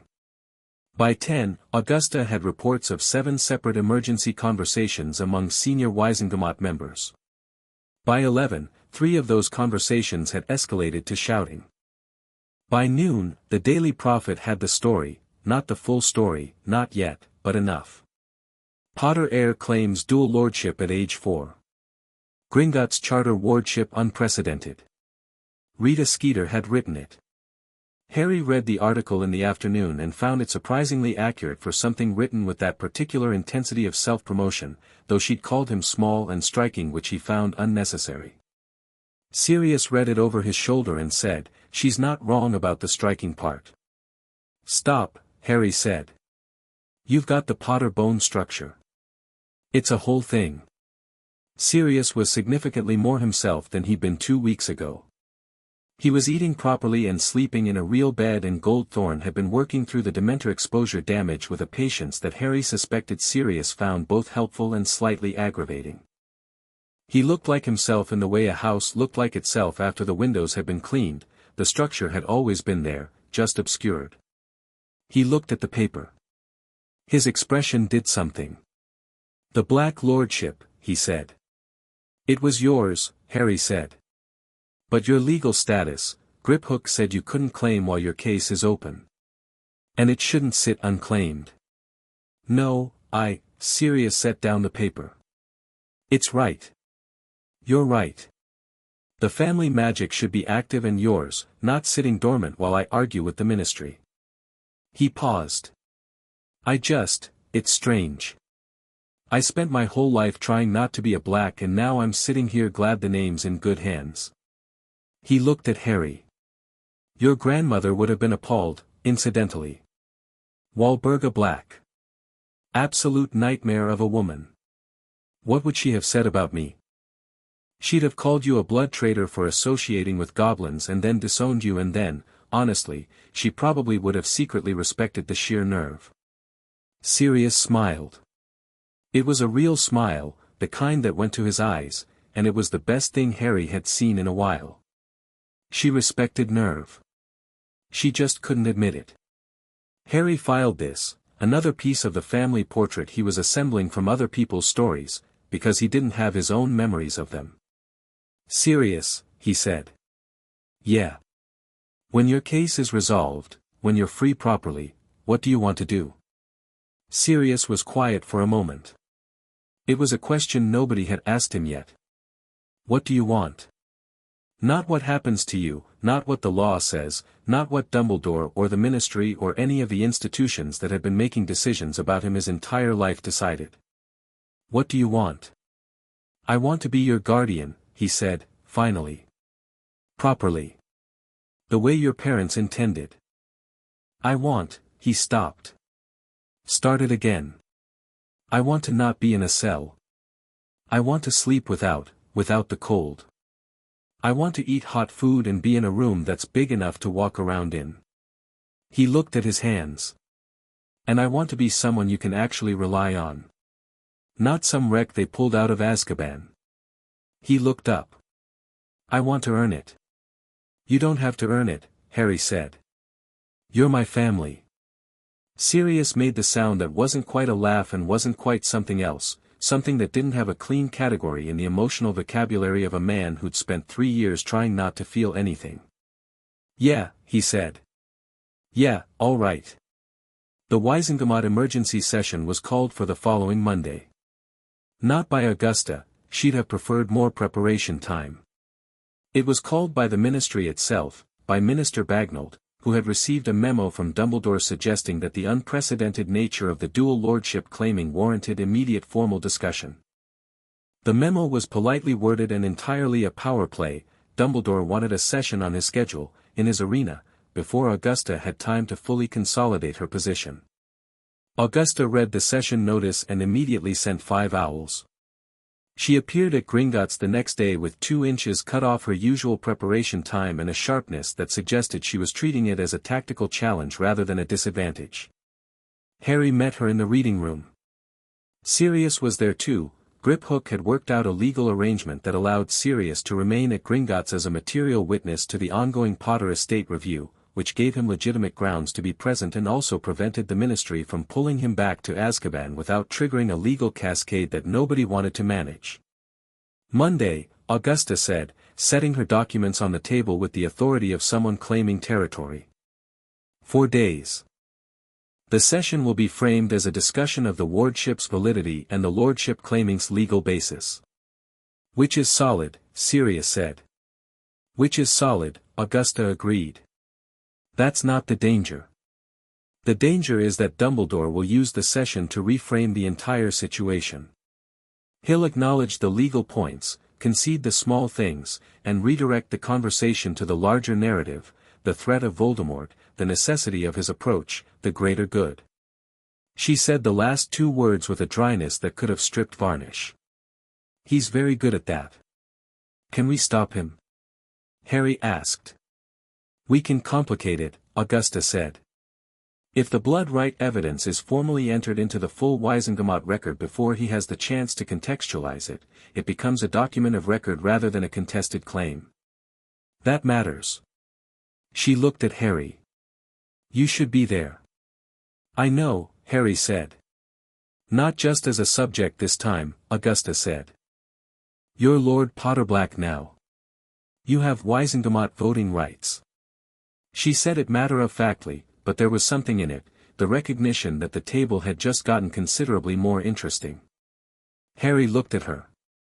Do I have the right to speak, not just vote? Lords have floor rights, Augusta said. Within procedural rules. And if I speak outside procedural rules? Augusta looked at him for a moment. Then the Chief Warlock can call you to order. And everyone in the chamber will watch how he speaks to a 5-year-old child whose family she stopped. Yes. You have floor rights. Harry nodded slowly. He was thinking. Everyone in the room could see the thinking happening. It wasn't hidden, wasn't a performance of considering options. It was actual cognitive work, rapid and structured, the same way he read the legal texts. The sacrificial compulsion, he said. The death preparation ward. Those are still being removed. Carveth said another week. 3 weeks until full removal, Augusta corrected, consulting a Goldthorn report she'd apparently acquired. The foundational strands take time. Is there documentation of the current state? Not just the original blood rite findings. A current assessment. Augusta looked at Ragnarok.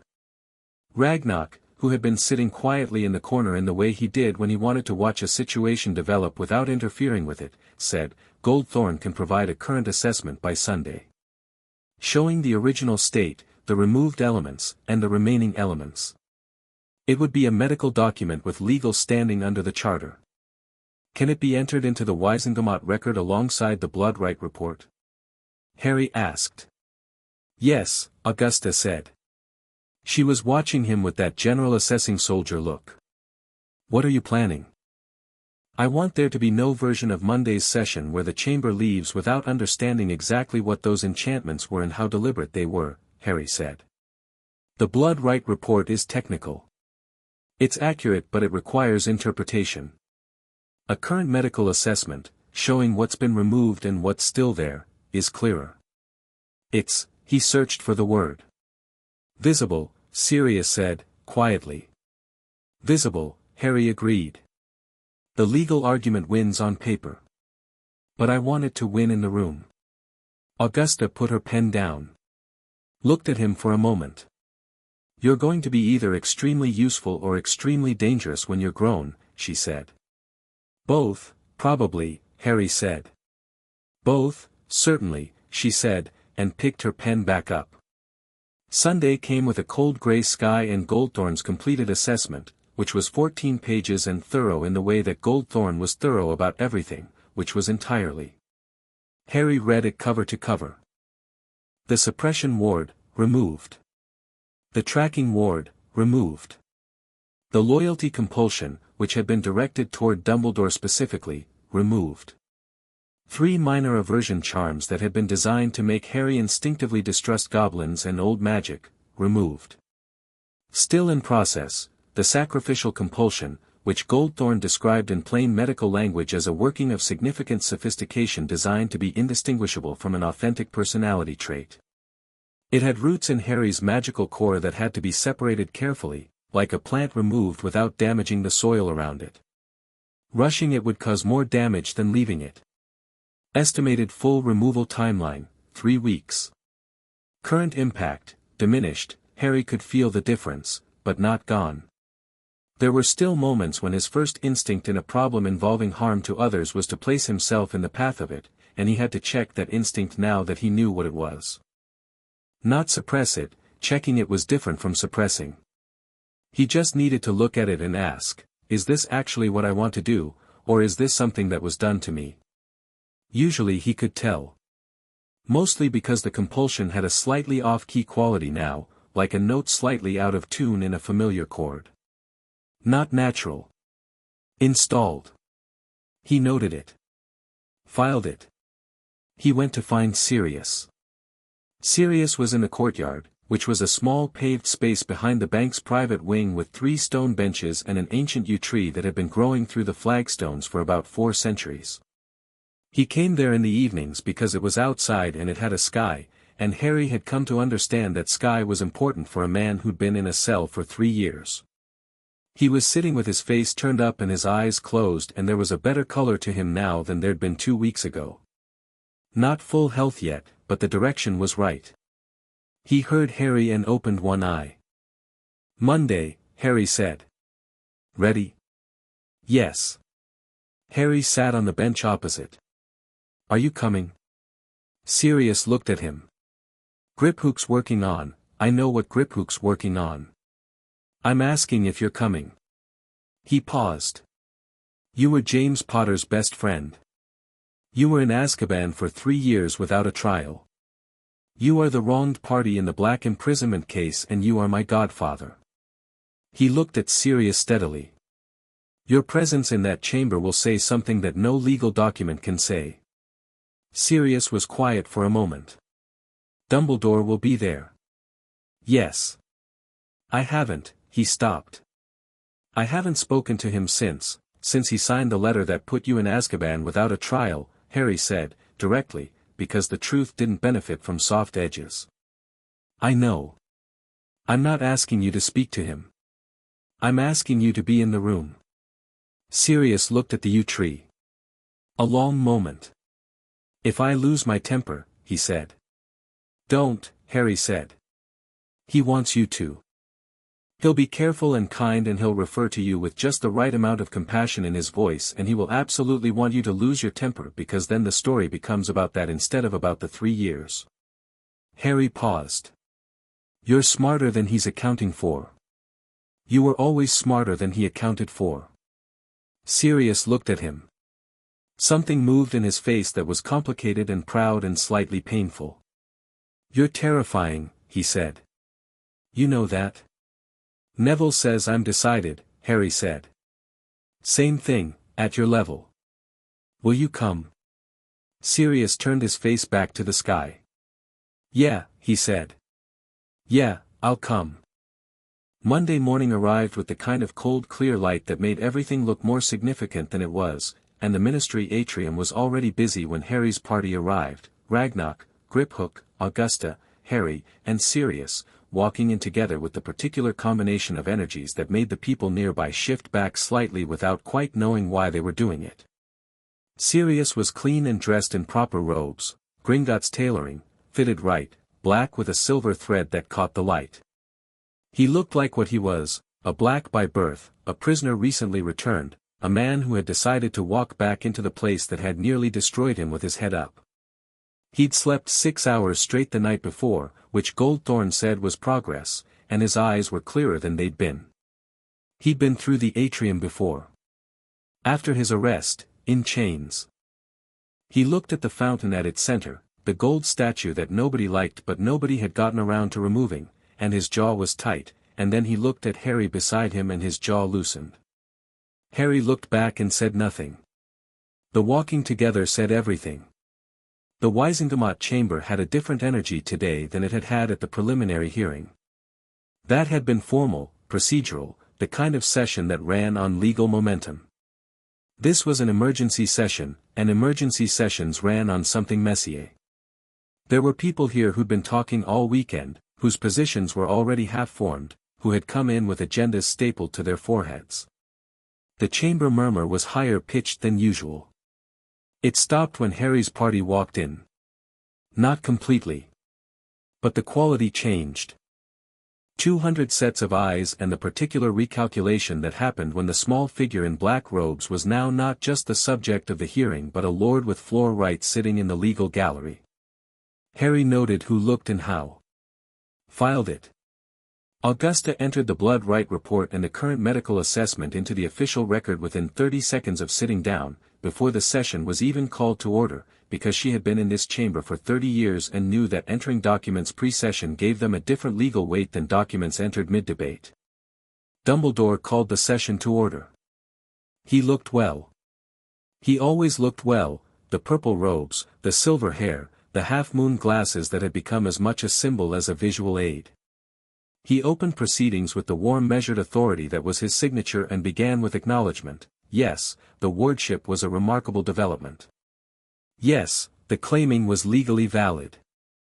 Yes, he respected the charter's authority. He was going to manage this the way he always managed difficult things, by taking the edges off it, by being so reasonable and gracious that unreasonableness became the only available contrast. 3 minutes in he began the pivot. The larger context. The threat that remained, diminished but real. The necessity of protecting the wizarding world's most important asset. He didn't call Harry an asset, he called him a symbol, but the machinery was the same. The difficulty of making decisions in crisis conditions. The good intentions behind, Augusta said. I'd like to direct the chamber's attention to page 7 of the medical assessment. Dumbledore paused. The current assessment, Augusta said, standing, of the sacrificial compulsion's remaining structure. Written by Healer Goldthorn of Gringotts, who has been treating Lord Potterblack for 1 month. She let the title sit in the air for a moment. Page 7 describes, in clinical language, a magical working designed to make a child's magical core indistinguishable, to himself, from a genuine desire to sacrifice himself. She looked at the chamber. Not a protective measure. Not a crisis response. A working that, the assessment confirms, would have needed to be placed within the first 6 months of the child's life and deliberately maintained. It was still active when the child arrived at Gringotts last month. She closed the assessment. I'd like to know what good intention produces that working. The chamber was quiet. Dumbledore said, carefully, the complexity of, page 11, Harry said. His voice was clear and not loud and it cut through the chamber's quiet like something physical. He was standing. Nobody had asked him to stand or not to stand, he'd assessed the room, assessed the moment, and stood. 200 people looked at him. He was almost 5 years old and he was Lord Potterblack and he looked like James Potter and he had Lily Evans' eyes and he had spent the last month learning things that nobody had planned for him to learn, and he looked at the chief warlock of the Wizengamot without any deference in his face and said, page 11 of the medical assessment lists the loyalty compulsion. It was directed to a specific magical signature. The signature has been identified. He paused. I'd like the chamber to understand that I am currently standing in this room only because the Foundation wards of Gringotts Bank activated when I collapsed on their steps after 2 days on the street.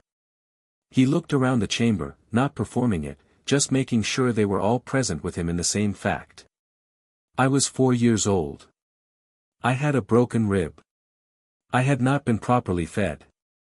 I had 7 documented marks on my back. He looked at Dumbledore. The tracking ward that was placed on me when I was an infant would have given you all of that information in real time. The chamber didn't just murmur this time. The chamber made noise. Several different kinds of noise from several different directions.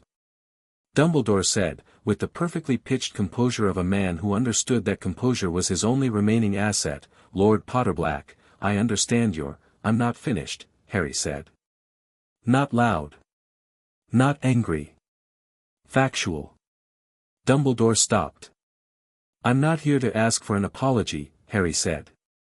"I'm not here to ask for anything. I'm here because these are the legal facts about what was done to me and to my family, and they're in the record now, and they're permanent, and I want everyone in this chamber to understand that I know what they are." He paused.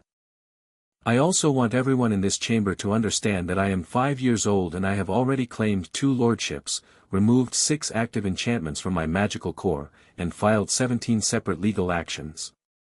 He looked at the chamber with those green eyes that didn't perform anything. Anyone who is still uncertain about how seriously they should take the situation is welcome to wait and find out. Complete silence. Then the grey-bearded wizard from the last hearing, Harry had learned his name was Ogden, Tiberius Ogden, and he had been on the Wizengamot for 40 years and was one of the chamber's institutional memories, said, from the upper tier, very clearly, "The Lord has floor rights. Let him speak." Augusta sat down, because the situation had evolved past what she planned and into something better. Harry spoke for 7 minutes. He didn't raise his voice once. He covered the facts, the enchantments, the imprisonment of Sirius Black, the vault access without authorization, the placement with the Dursleys. He didn't editorialize. He didn't frame it as a story of wrongdoing. He laid the facts next to each other and let the proximity do the work, the way that Ragnarok laid legal documents next to each other. When he sat down, the chamber took a moment. Dumbledore looked at him across the chamber. The warmth was present and so was the intelligence, and under both of them something was happening, a reassessment that moved carefully and comprehensively through whatever it found. He looked, Harry thought, like a man updating his model. "The charges regarding the Black imprisonment," Dumbledore said, carefully, addressing the chamber and not Harry directly, "are subject to the ongoing legal process, which I fully support. The vault access," he paused. "There will be a full accounting." He looked at the chamber. "I would also like to formally state that the conditions at the Dursley household were, not what I had intended. Not what I had been given to understand." He said this with exactly the right gravity, and it was delivered perfectly, and Augusta's expression said what she thought of perfectly delivered contrition. Sirius, sitting at the end of the gallery, said nothing. He was watching Dumbledore with the eyes of a man who had spent 3 years in Azkaban and could therefore assess a performance with absolute clarity. He didn't look angry. He looked like he was memorizing something. Tiberius Ogden filed a formal motion demanding a complete independent review of all actions taken by the Chief Warlock regarding the Potter case in the period from November 1981 to the present. He got 7 immediate co-signers. The session went for another 3 hours and produced 4 formal motions, 2 investigative committees, and a specific referral to the Department of Magical Law Enforcement regarding Sirius Black's imprisonment status. It was not a complete victory. Dumbledore still had enough political capital to prevent the session from becoming anything more than the beginning of a process. But the process had started. Formally. Irreversibly. On the way out, passing through the atrium, a witch in red robes fell into step beside them for a moment, not Rita Skeeter this time, someone older, with the specific bearing of old money and old politics. She looked at Harry and said, very quietly, "Lord Potterblack." Not a greeting exactly. An acknowledgement. She moved on before he could respond. Augusta said, without looking at him, "That was Griselda Marchbanks. She's been a Wizengamot member for 50 years. She was one of Dumbledore's first political allies." She paused. "She just acknowledged your title publicly where 3 ministry officials could see her." Harry filed it. Sirius waited until they were outside, in the cold clear November air, and then he exhaled a breath he'd apparently been holding since the session started. Right, he said. So that happened. Yes, Harry said. You told the Wisengamot you'd filed 17 legal actions. Griphook updated the count this morning, Harry said. It's 22. Sirius made a noise. James definitely would have lost his mind. That evening, Harry was in the training chamber with Carveth, working late. Later than usual. Carveth had developed a habit of staying past the scheduled end of sessions because Harry's late session work was often his best work. Something about the later hours produced a quality of focus that was already exceptional and became, in the evenings, almost unnerving. Tonight they were working with sound. Not producing sound, that was the result level, and they'd established that Carveth's method went below results. Understanding sound as a wave property. The way it moved through different media. The way energy transferred. Harry had the concept solid in theory and was working on the practice, which was harder because sound, unlike heat, moved faster than you could consciously track. He was trying something Carveth hadn't suggested. He was trying to understand what was happening in the room from the sound alone, not listening in the ordinary sense, but reading the wave patterns the way you read text. The reflections, the absorptions, the differences that told you what was in the space. Carveth had stopped instructing and was watching. Harry had his eyes closed. His hands were flat at his sides. He was very still. There are 12 people in the room above this one, he said. 4 of them are sitting. The others are standing. 2 of them are having an argument, 1 is pacing. He paused. Ragnarok is in his office. He's reading. The pages turn at a specific interval. Another pause. Sirius is in the courtyard. He's walking, not the pacing of anxiety, the walking of someone who's choosing to be outside. A small pause. He's talking to himself. Or to them. To my parents. The chamber was very quiet. Harry opened his eyes. Carveth's expression was the carefully neutral one he used when something required him to think before he responded. The range on that, he said, slowly, extended through 3 floors of solid marble. The wave properties don't change because there's stone in the way, Harry said. The attenuation does, but if you account for, I know the theory, Carveth said. I am saying that applying that theory without a wand, at this range, at this age, with this precision, is that what you needed? Harry asked, because Carveth often deflected from direct assessments. It is, Carveth said. And substantially more. Harry turned toward the door. I'm going to check on Sirius. He went through the bank, up through the levels, out to the courtyard, and Sirius was there under the yew tree. Walking slowly. Not talking to himself exactly, more the quiet movement of a man processing things. He heard Harry and turned. Session's over, he said. Late session. I was trying something new. Sirius studied him. You look like you've been thinking. I'm always thinking. Fair. Sirius sat on the bench. You did well today. In there. We all did, Harry said. It wasn't just me. No, but, Sirius looked for the words. The thing you said. About being there only because the Foundation wards activated. That wasn't, he shook his head. That wasn't a child speaking. I'm not a normal child, Harry said, without self-importance. Just factually. No, Sirius said. You're really not. They sat together under the cold sky and the yew tree, and Harry thought about what Carveth hadn't said, that the sound reading had worked further and cleaner than it should have, that the Dominus Magicae assessment wasn't theoretical, that what he was and what he was becoming didn't have a previous case for comparison. And somewhere in Albania, in the dark of a forest that was getting colder with the season, something that was not quite alive and not quite dead was moving faster than it had been moving. Finding a vessel. Calculating. Not afraid anymore. Decided. The scar on Harry's forehead pulsed once, briefly, warm. He noted it. Looked at the sky.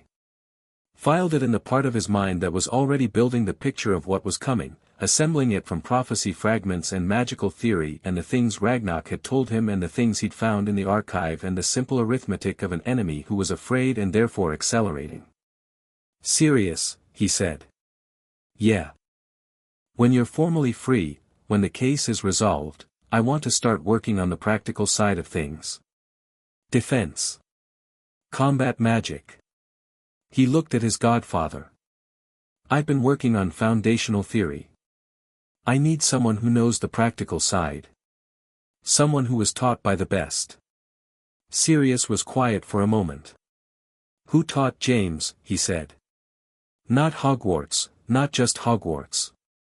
The real work." "Yes." Another pause. "You're planning ahead." "I'm always planning ahead," Harry said. "For Voldemort." "He's coming back," Harry said, simply. "He's frightened of what I am now, which means he'll move faster than he would have otherwise. And when he does, I want to be ready in a way that has nothing to do with anyone's plan for me." He looked at Sirius steadily. "I'm not a weapon. I'm not a sacrifice. I'm not a prophesied martyr." A pause. "I'm Lord Potterblack, and I have 22 legal actions pending, and I am almost 5 years old, and I intend to be ready." Sirius looked at him for a long moment. Under the yew tree and the cold stars and the blue-green light leaking from the bank's courtyard windows. "Yeah," he said, and his voice had something in it now that was whole, not the rusty half-laugh of a man still clawing his way back from Azkaban but the voice of someone who had arrived back at himself and found himself willing. "Yeah. I'll teach you everything." He paused. "Starting tomorrow." "Starting tomorrow," Harry agreed. Above them, something in Britain's magical substrate shifted, the same substrate that carried the ripples of ancient law and old magic and the claiming of two lordships simultaneously. It carried this moment too. The decision made in a courtyard under a yew tree, quiet and absolute. In Albania, the scar pulsed again. Warmer. Harry pressed his hand to his forehead for a moment. Not in pain. Just present with it. Acknowledging it. Then he took his hand down. "What did my father's magic feel like?" he asked. "When he was working." And Sirius began to tell him. Chapter 5, What Was Always Coming. Voldemort found his host in December. His name was Quirinus Quirrell, a young professor of Muggle studies at Hogwarts who had taken a sabbatical to travel and who had made the specific mistake of going to Albania out of academic curiosity about the dark magical sites there. He was nervous by nature, clever in a narrow way, and ambitious in the particular fashion of men who believed they deserved more recognition than they received. When the fragment of Tom Riddle found him in the forest, Quirrell was easy because he was already halfway to wanting what Voldemort was offering: power, certainty, the removal of the constant low-grade fear that had followed him his whole life. He said yes. Most people who were asked said yes, when they were asked the right way. Voldemort settled into the back of his skull and Quirrell walked out of the Albanian forest a different man than he'd walked in, and they began making their way back toward Britain. Carefully. Slowly. Not rushing, despite the impulse to rush, because Voldemort had spent 3 years as almost nothing and had learned the value of patience in the excruciating way that only genuine helplessness teaches. He thought about Harry Potter constantly. He thought about the basin's ripple, the lordship claiming, the systematic dismantling of everything Dumbledore had built. He thought about the magical signature he'd felt, ancient, deep, wrong in the sense that it didn't fit any of his existing models for the boy. He'd planned for a weakened child, carefully limited, psychologically conditioned. He'd planned for a weapon somebody else had already broken in the right directions. What he felt through the connection, the link that the night of his destruction had left between them, which he'd never fully understood and hadn't bothered to investigate because investigation required a body, was something that made the planning obsolete. The boy knew he was coming. The boy was, apparently, looking forward to it. This should have been irrelevant. Tom Riddle had faced and destroyed people more powerful than a 5-year-old child, regardless of the child's bloodline and theoretical potential. The problem was the Dominus Magicae resonance, which he'd identified properly now that he had enough of himself back to analyze it carefully. The ancient texts described exactly one case of that pattern. One, in all of recorded history, and the record was very long. The case was described in texts that most wizarding scholars had never read, that Tom Riddle had found in obscure European archives during his own years of research, and that had informed his understanding of the old magic that the wizarding world had largely discarded.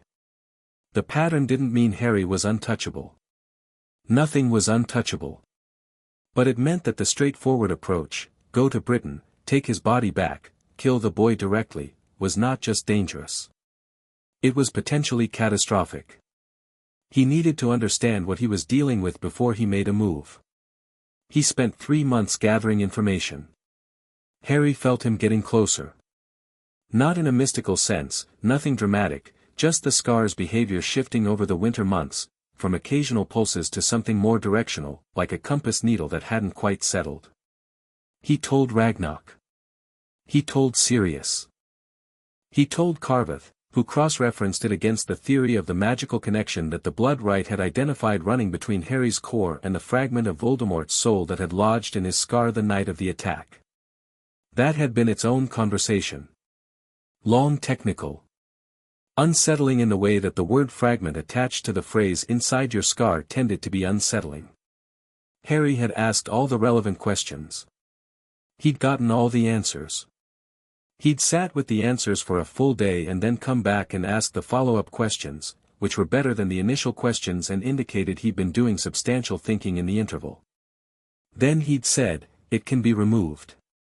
Krethik had said, "Theoretically, can it be removed?" Harry said, not as a question.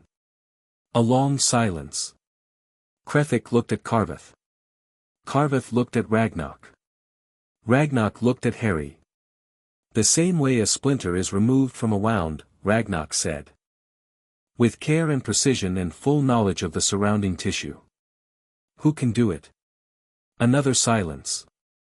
"Theoretically," Krethik said again, and this time he continued, "the sacrificial compulsion removal has been preparing the magical core for exactly this kind of precision work. The technique is similar, separating a foreign element from the native structure without damaging either." He paused. "In practice, this has never been attempted because no one has ever survived the conditions that would produce it." "I survived the conditions that produced it," Harry said. "Yes," Krethik said. "Which is, in fact, why the theoretical possibility exists." "When can we start?" "After the sacrificial compulsion is fully removed," Krethik said. "The core needs to be clean first. And you need to be," he looked for the word. "Stronger," Carveth supplied. "You need to be more of what you are," Krethik said, with the precision of someone who didn't like approximations. "The Dominus pattern needs to be more fully expressed before we attempt removal of something this deeply embedded. Otherwise there isn't enough of me to separate from," Harry said. "Essentially, yes." Harry looked at his hands. Thought about the scar, and what it contained, and what it meant that the thing it contained was a piece of the most powerful dark wizard in a century, a piece that had been living in his head since he was a year old. "Fine," he said. "Then we keep working." They kept working. January. The sacrificial compulsion's last strands were removed on the 15th. Harry knew the moment it was gone, not because Goldthorn told him, she did tell him, clearly and with the careful professional satisfaction of someone who had spent 2 months on a precise piece of work, but because something in his chest unclenched that he hadn't realized was clenched. Like a breath held for so long it had started to feel like ordinary lung capacity. He spent an hour in his room afterward. Just sitting. Not reading, not training, not planning.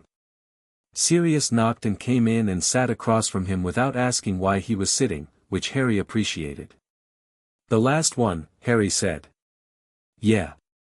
Sirius looked at him. "How does it feel?" Harry thought about it carefully, the way he thought about things that mattered. "Like nothing was taken out," he said, slowly. "More like, I can see further. Like there was a wall just at the edge of my vision and now it's not there." He paused. And I'm angry. Okay, Sirius said. Not out of control angry. Not, Harry shook his head. It's clear. It's a clear anger.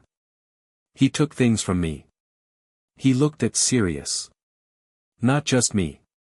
My parents. You. Neville's parents. Everyone who had someone taken. He was quiet for a moment. The anger is useful. I'm not going to waste it on being angry at Dumbledore. He's being handled. A pause. But Voldemort is different. Sirius was watching him. Voldemort isn't being handled by lawyers, Harry said. He's going to come here and he's going to be in a body and he's going to be the most powerful dark wizard alive and he's going to come for me specifically because the prophecy and because he's afraid of what I am. He met Sirius's eyes. And I want to be the thing he's afraid of. Not afraid of him. Not managing him from behind legal documents. I want to walk into that and end it. You're 5, Sirius said. I know when he'll try, Harry said. Not this year. Probably not next year. He needs time to rebuild, to gather followers, to get strong enough to make a move he's confident in. He looked at the window. I have time. And I intend to use every second of it. Sirius was quiet for a moment. Then he said, Your dad said something once. We were 16, practicing for the Auror qualifying exams, just for fun, and he said, he paused, remembering. He said the problem with most magical training is it teaches you to respond.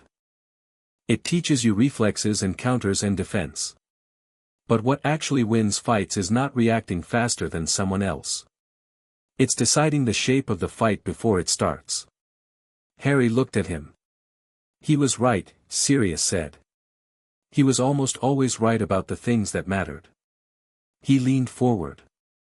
So that's what we work on. Not just power, you've got power, that's not the question. We work on deciding the shape. Show me, Harry said. Now. Now. Sirius stood. Training chamber. They went.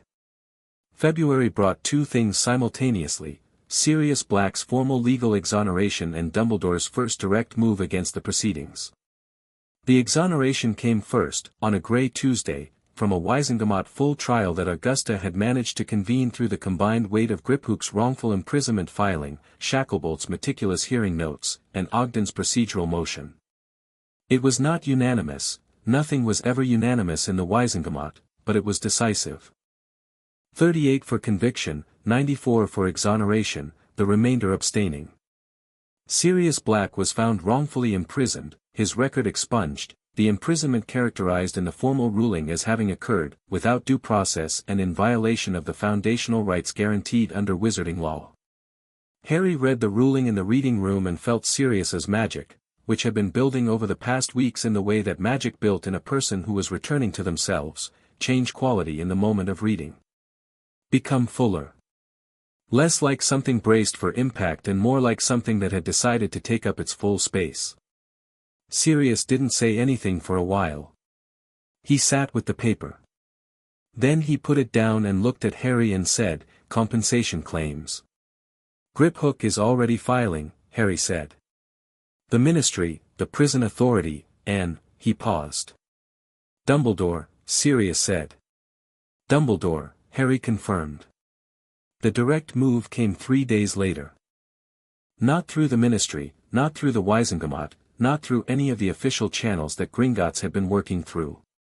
It came through a letter, delivered by a phoenix, Fawkes, whose gold-red plumage made him unmistakable, that arrived in the reading room while Harry was alone.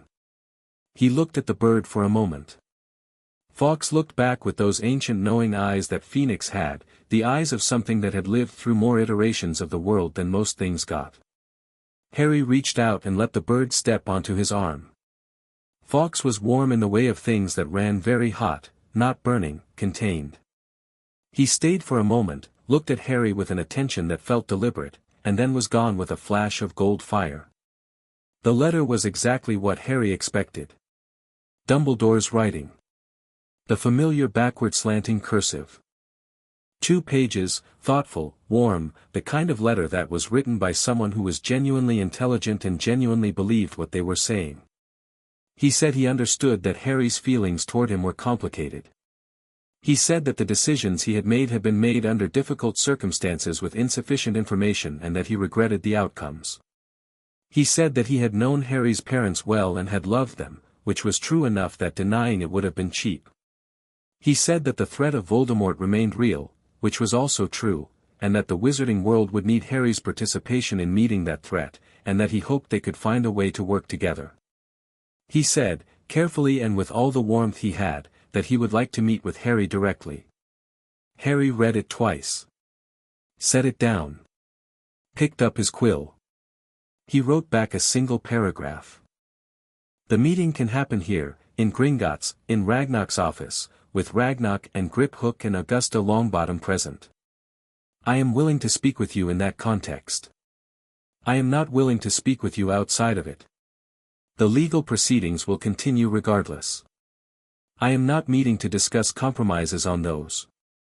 I am meeting because Ragnarok says it is strategically sound to understand your position directly, and I trust Ragnarok's judgment.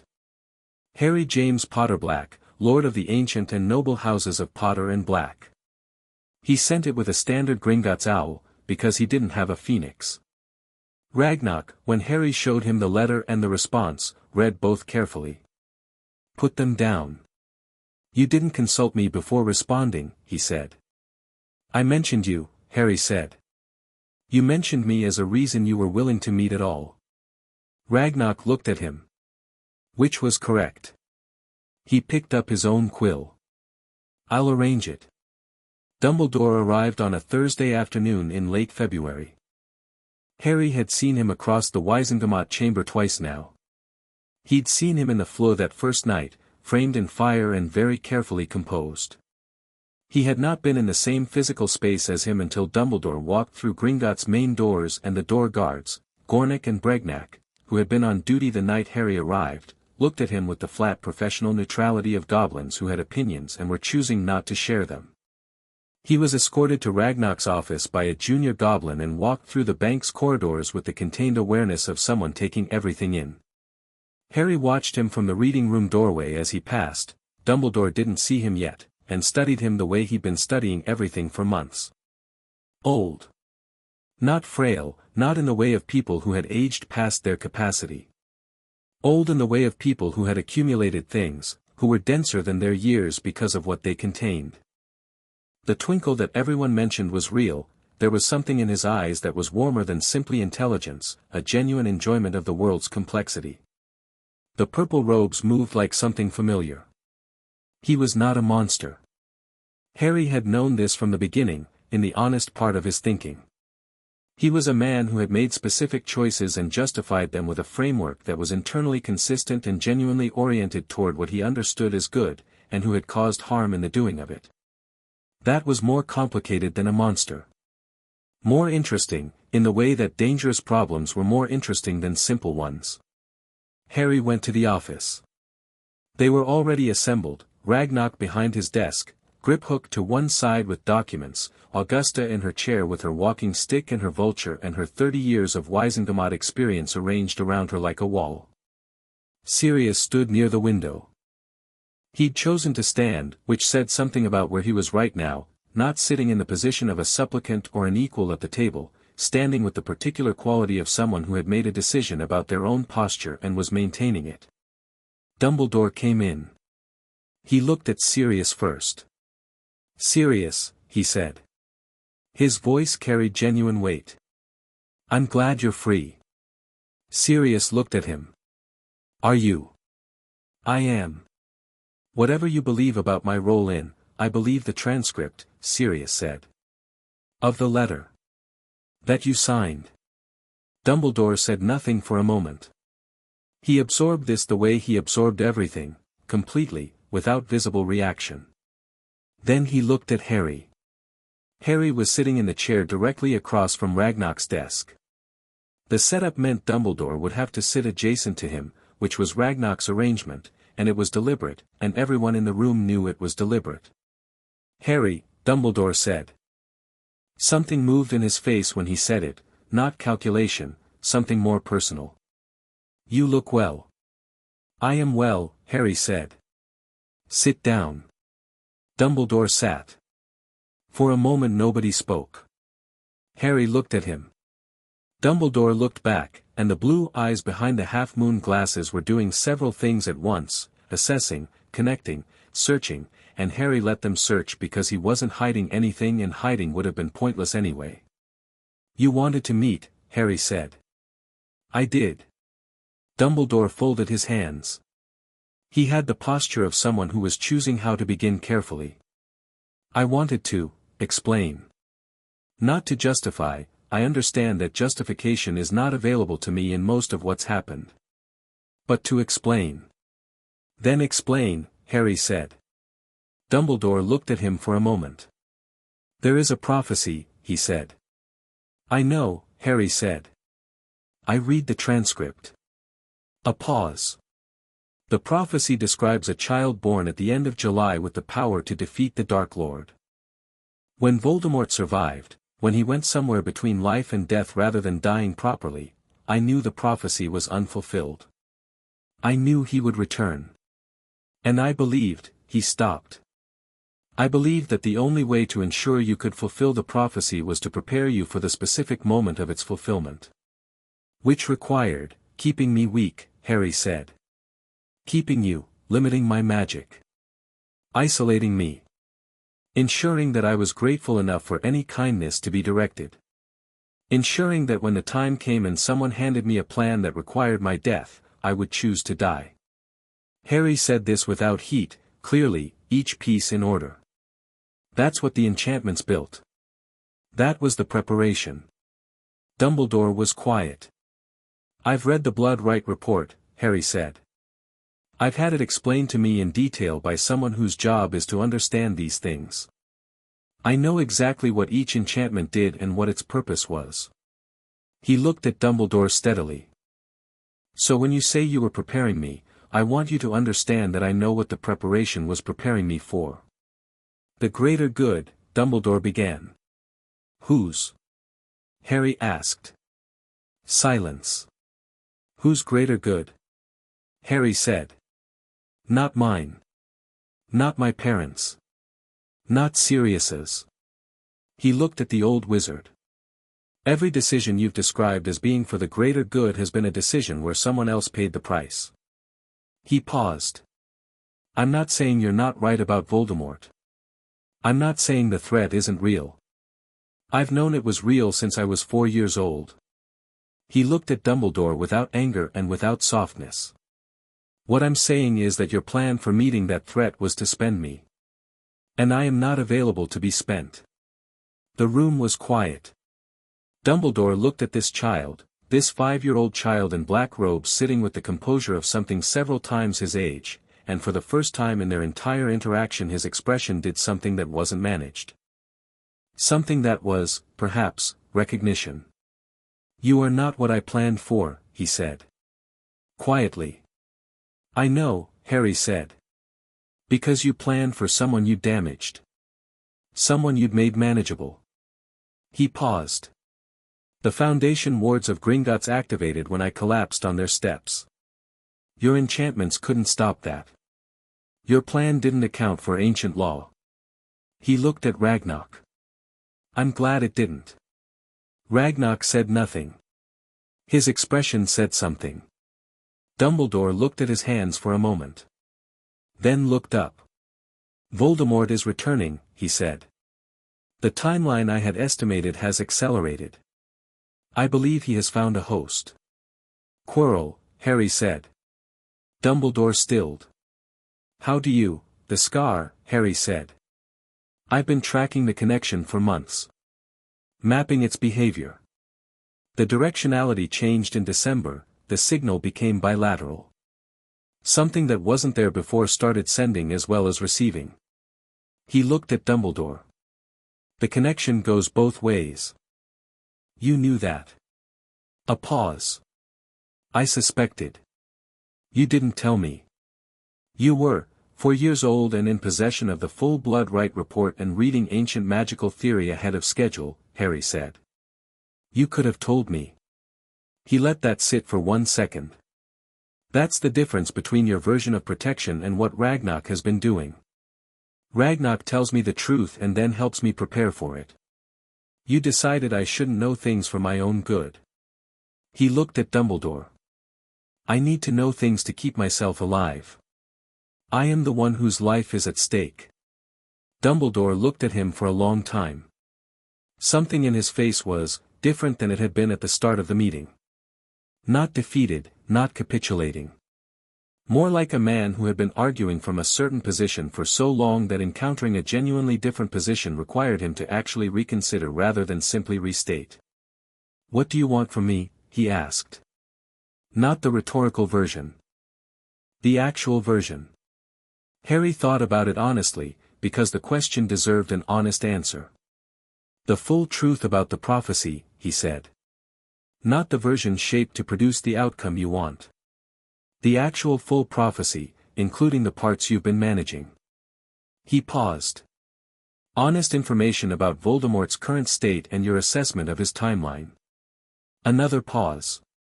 And to stop. He looked at Dumbledore directly. Stop trying to manage this. Stop looking for the angle. The legal proceedings are going to continue. The enchantments are gone. I am what I am and not what you built, and there is nothing you can do to change that, so you can either be useful or be an obstacle. He paused. I would prefer you to be useful. Dumbledore was quiet for a long moment. And if I am, he said, useful. What does that look like? Information goes both ways, Harry said. You have 60 years of knowledge about dark magic, Voldemort's specific methods, the political landscape. That's valuable. I'm not going to refuse valuable things because they come from you. He met Dumbledore's eyes. But I won't be directed. I won't be managed. I won't be a piece in someone else's game. No, Dumbledore said, slowly. I don't suppose you will. Something settled in the room. Not warmth, it wasn't that kind of resolution. More like two opposing forces finding the specific place where they could occupy the same space without destroying each other. Augusta, who had watched the entire exchange with the expression of someone watching a chess match that exceeded her expectations, uncrossed her legs and said, the full prophecy, then. Dumbledore looked at her. Then looked at Harry. Then reached inside his robes and produced a small glass sphere. The prophecy played in the center of the room, a recorded voice, Trelawney's, thin and formal in the way of genuine seership, saying words that Harry had read the transcript of but had not heard spoken. The one with the power to vanquish the Dark Lord approaches, born to those who have thrice defied him, born as the 7th month dies, and the Dark Lord will mark him as his equal, but he will have power the Dark Lord knows not, and either must die at the hand of the other for neither can live while the other survives. The one with the power to vanquish the Dark Lord will be born as the 7th month dies. The orb went quiet. Harry looked at it. Power the Dark Lord knows not, he said. That's what you built the sacrificial compulsion around. You decided the power was the willingness to die.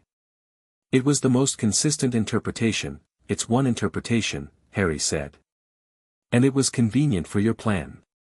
He looked at the orb. The power Voldemort doesn't know. He spent his whole life dismantling old magic, discarding it as primitive. He rejected love as a magical force. He rejected sacrifice, rejected the old family magic, rejected everything that wasn't raw power and knowledge. He looked at Dumbledore. He doesn't know what I am. Not fully. He's felt it, he's afraid of it, but he doesn't understand it. He looked at Ragnarok. Ragnarok said, Dominus Magicae. Dumbledore went very still. The basin confirmed it, Ragnarok said. At the original blood rite. You'll have seen the pattern yourself, it's in your own lineage records, though you'd have to look far back. He looked at Dumbledore with the expression of someone choosing their words with full awareness of each one's weight. It is not a theoretical designation. The basin doesn't deal in theory. Dumbledore looked at Harry. He looked at him for a long time, and Harry could see the recalculation happening, rapid, comprehensive, genuinely intelligent. The reassessment of every assumption. The power he doesn't know, Dumbledore said. Slowly. It was never about the sacrifice. It was always about the source, Harry said. What my mother did that night. The magic she created. It didn't just protect me from him. It changed the nature of what I am. He paused. Your enchantments were limiting it. Suppressing it. The plan required me to be the damaged version, so you kept the suppression in place. He looked at Dumbledore. The real version doesn't need to die. The real version is what he can't touch. Silence. Sirius, from the window, said very quietly, Lily always said it was about the choosing.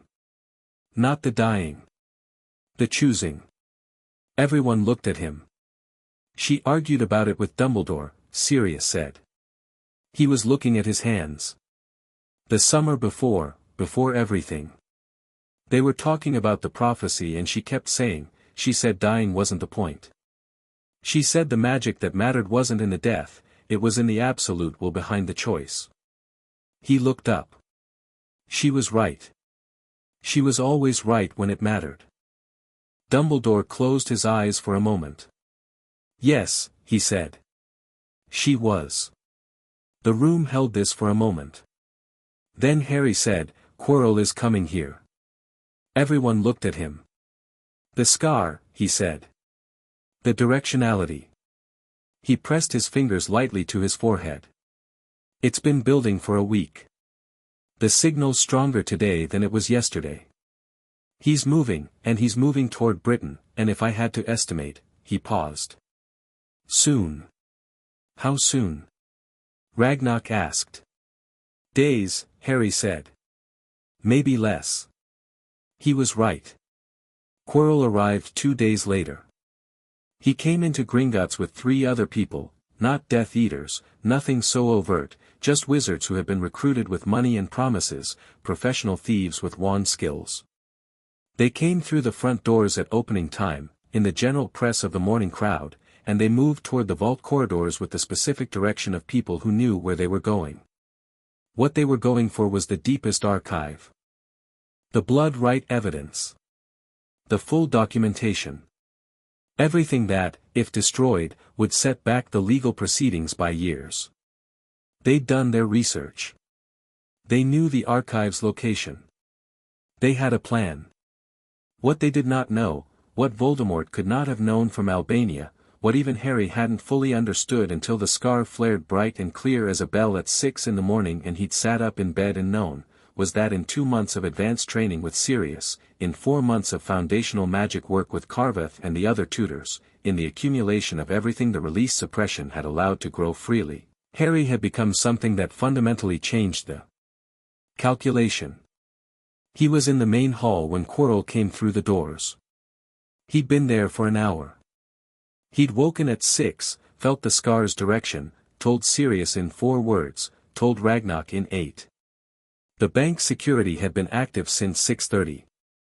Not obviously, goblins were very good at not being obvious, but present, arranged, in the specific positions that Ragnarok had established in a security protocol that he'd apparently had ready for some time. Harry stood near one of the marble pillars in the main hall's center. He watched Quirrell come through the door. The man looked normal. That was the disconcerting thing, young, slight, the pale academic look of someone who spent more time indoors than out. He was wearing a turban, which was not unusual in the wizarding world's morning crowd. He was looking around in the way of someone familiar with the bank's layout but checking their memory against the reality. His eyes landed on Harry. And in that moment, something moved across Quirrell's face that was not Quirrell. A shift behind the eyes, quick and deep, like something surfacing. Voldemort looked at Harry through Quirrell's eyes. Harry looked back. The scar burned. Not the low pulse of proximity, a clean sharp heat, direct, like pressing a hot iron briefly to skin. He didn't flinch. He felt it, acknowledged it, let it pass. Quirrell's 3 companions had spread out toward the vault corridors. The bank security was already moving to intercept them, quietly, between one marble column and the next. Quirrell himself hadn't moved. He was standing 20 feet away in the middle of the morning crowd, customers flowing around him, the casual noise of a busy bank unchanged, looking at Harry. "I know you're not alone," Harry said. His voice was clear and unhurried, and several customers nearby moved away instinctively without knowing why. Quirrell's mouth opened and what came out was not quite Quirrell's voice. "I wondered," it said, "what you'd become." "Did you?" Harry said. "I felt the claiming. In Albania. Even then." The voice moved through Quirrell's throat and was his voice and not his voice simultaneously, the way a badly tuned instrument sounded like itself and also like interference. Remarkable for a child of 5. "I'll be 6 in July," Harry said. A sound. Quirrell's face made a shape that was almost amusement. "You are not afraid?" "No. You should consider that." "I have considered it," Harry said. "I consider things carefully." He looked at Quirrell steadily. "What is it you think you're going to do here?" "The documents in the archive," the voice said. "Your legal foundation. Without them your proceedings collapse." Without the proceedings I'm still Lord Potterblack under the Charter, Sirius is still exonerated by the Wisingamoth's formal ruling, and every piece of evidence is filed in 3 separate locations because Griphook made copies the first week." Harry paused. "I've known you might come for the archive for 2 months. We moved the originals." Silence. "The copies are real enough for legal purposes," Harry said. "And the originals are somewhere you won't reach." He looked at Quirrell with the same direct steady gaze he used for everything. "You came here to set something back. You haven't." The 3 companions, in the vault corridor, being detained by security with the quiet efficiency of goblins who had been holding this position for 2 hours, tried to resist. The sound of it was brief. Goblins were not small when they chose not to be. Quirrell, Voldemort, looked at Harry. Something was moving in the shared space of that borrowed face, something that was recalculating with the same speed Harry recognized from watching Dumbledore recalculate. Intelligent. Comprehensive. "The scar," the voice said. "Yes," Harry said. "You know what's in it?" "Yes." "You're going to try to remove it." "I'm going to succeed in removing it," Harry said. "When I'm ready."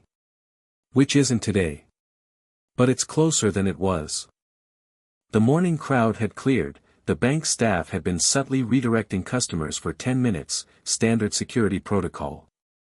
It was just Harry and Quirrell and the wide marble floor and the cold blue light. "I've studied you," the voice said. It had dropped the conversational register. Something more honest underneath. "What you are. The old designations. The texts I thought I'd moved beyond." A pause. "You are not what the prophecy describes." "The prophecy describes what I can do," Harry said. "Not what I am." "Power the Dark Lord knows not," the voice said, and something in the way it said it was different from the way Dumbledore had said it or the transcript had rendered it. It sounded like recognition. Like a man hearing a piece of music he'd heard once before and forgotten. "I knew it from the night in Godric's Hollow. The quality of what stopped me. It was not a protection ward. It was not a sacrifice charm. It was something older." "My mother's choice," Harry said. "Yes. It changed you." "It completed me," Harry said. "She built on what was already there." He paused. "The Dominus pattern was in my bloodline before she made her choice. What she did was, activate it. Make it permanent. Give it a foundation that nothing could touch." He looked at Quirrell. "You felt it and you destroyed yourself trying to overcome it and you didn't die properly and now you're living in the back of a man's head." A pause. "How is that working for you?" Quirrell's 3 companions had been fully detained. 2 goblins had appeared in the main hall doorways. Ragnarok was in the corridor beyond the hall. Harry knew, he could feel his presence the way he'd been learning to feel presences, the warmth and weight of people he knew. Sirius was 2 pillars to his left, placed there since 6:30. Present. Not interfering, because this wasn't a moment for interference. You cannot kill me, the voice said. In this form. Even you. I know, Harry said. I'm not trying to kill you today. He looked at Quirrell steadily. I'm trying to understand you. There's a difference. He tilted his head slightly. You came here to destroy evidence and destabilize my legal position. Instead you're having a conversation with me that's given me more direct information about your current state than 6 months of scar monitoring. He paused. I'm not doing this by accident. A very long silence. Then, you are 5 years old. Almost 6, Harry said. The voice made a sound that was complicated and strange coming from Quirrell's throat. It was almost laughter. Real laughter, the kind that didn't have performance in it, the kind that came out of something genuinely surprised. James Potter's son, it said. Lily Evans' son. Something moved in Quirrell's borrowed face. She argued with me, you know. Before the end. She was the only person who ever argued with me and wasn't afraid while she did it. Harry said nothing. You're the same, the voice said. Not the same magic, yours is something I cannot currently fully, it stopped. You genuinely are not afraid of me. No. Why? It sounded like a real question. Under the threat, under the borrowed voice, under all the architecture of what Voldemort was, it sounded like the actual question. Why aren't you afraid of me? Everyone is afraid of me. Why aren't you? Harry looked at him. Thought about the question honestly, the way he thought about things that mattered. Because you're not my ending, he said. You were built as my ending by people who needed me to die. But I'm not what they built, so you're not my ending. He paused. You're a problem I'm going to solve. That's different. Quirrell stood in the middle of the marble floor. Then he turned and walked toward the door. Harry let him. 2 of the security goblins moved to follow and Harry said, quietly, let him go. Ragnarok was there. We could hold him, we don't want him in custody today, Harry said, watching Quirrell's back as he moved through the main doors, back into Diagon Alley's morning. We want him to go back and report what he found here. He paused. Which is not what he expected to find. Ragnarok was quiet for a moment. Which is? Someone who isn't afraid, Harry said. Someone who isn't manageable. Someone who knows what he is and what's coming and has decided the shape. He turned from the door. Let him take that back. Let Voldemort think about it. Sirius appeared from behind the pillar. He'd had his wand out, Harry noticed. He put it away now. You quoted your father, Sirius said. Just then. Decided the shape. Harry looked at him. You told me he said it. Yeah. Sirius looked at the door where Quirrell had gone. Something moved across his face. He would have, he stopped. Shook his head. Looked at Harry. He would have been so bloody proud. Harry looked at the door too. At the ordinary morning of Diagon Alley beyond it, people going about ordinary things, the world continuing in the way the world continued regardless. He thought about James Potter. About Lily. About the night in Godric's Hollow, a year old and already carrying things no one had intended to put on him. He thought about Dumbledore, meeting with Augusta right now, working through the information exchange they'd agreed to. Useful. Complicated. Not trusted, but functional. He thought about Ragnarok, who had been in this building when a 4-year-old child collapsed on the steps, and who had made a decision that had changed everything, and who had never once asked for gratitude and would have found it slightly embarrassing. He thought about Neville, who was in London with Graham the cactus, growing into someone who hadn't yet found his full confidence but was clearly in the process.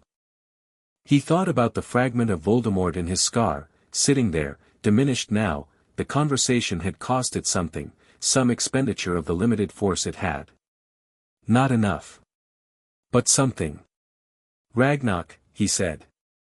Yes. I want to move up the timeline for the soul fragment removal. Krethic said when I was more fully expressed, Harry said. I want to know where I am on that scale. He turned to face Ragnarok. After today. Ragnarok looked at him. I'll arrange the assessment. Today, Harry said. This afternoon. This afternoon, Ragnarok agreed. Sirius said, I want to be there. You'll be there, Harry said. He looked once more at the door. The morning sunlight was coming through now, ordinary gold, the Diagon Alley crowd moving in the visible strip of the open doors. A normal morning in a world that was going to keep trying to be normal right up until it wasn't. He was almost 6 years old. He had 2 lordships and 22 legal actions and a godfather who was teaching him to decide the shape of things, and a chief director who had chosen his side for reasons of professional obligation that had slowly, carefully, become something else, and an old woman with a vulture hat who was the most useful ally he could have imagined, and a round-faced friend with a cactus who would become, Harry suspected, extraordinary in ways nobody had accounted for yet. He had a scar that contained a fragment of his enemy, and that was a problem with a solution, and he was moving steadily toward the solution.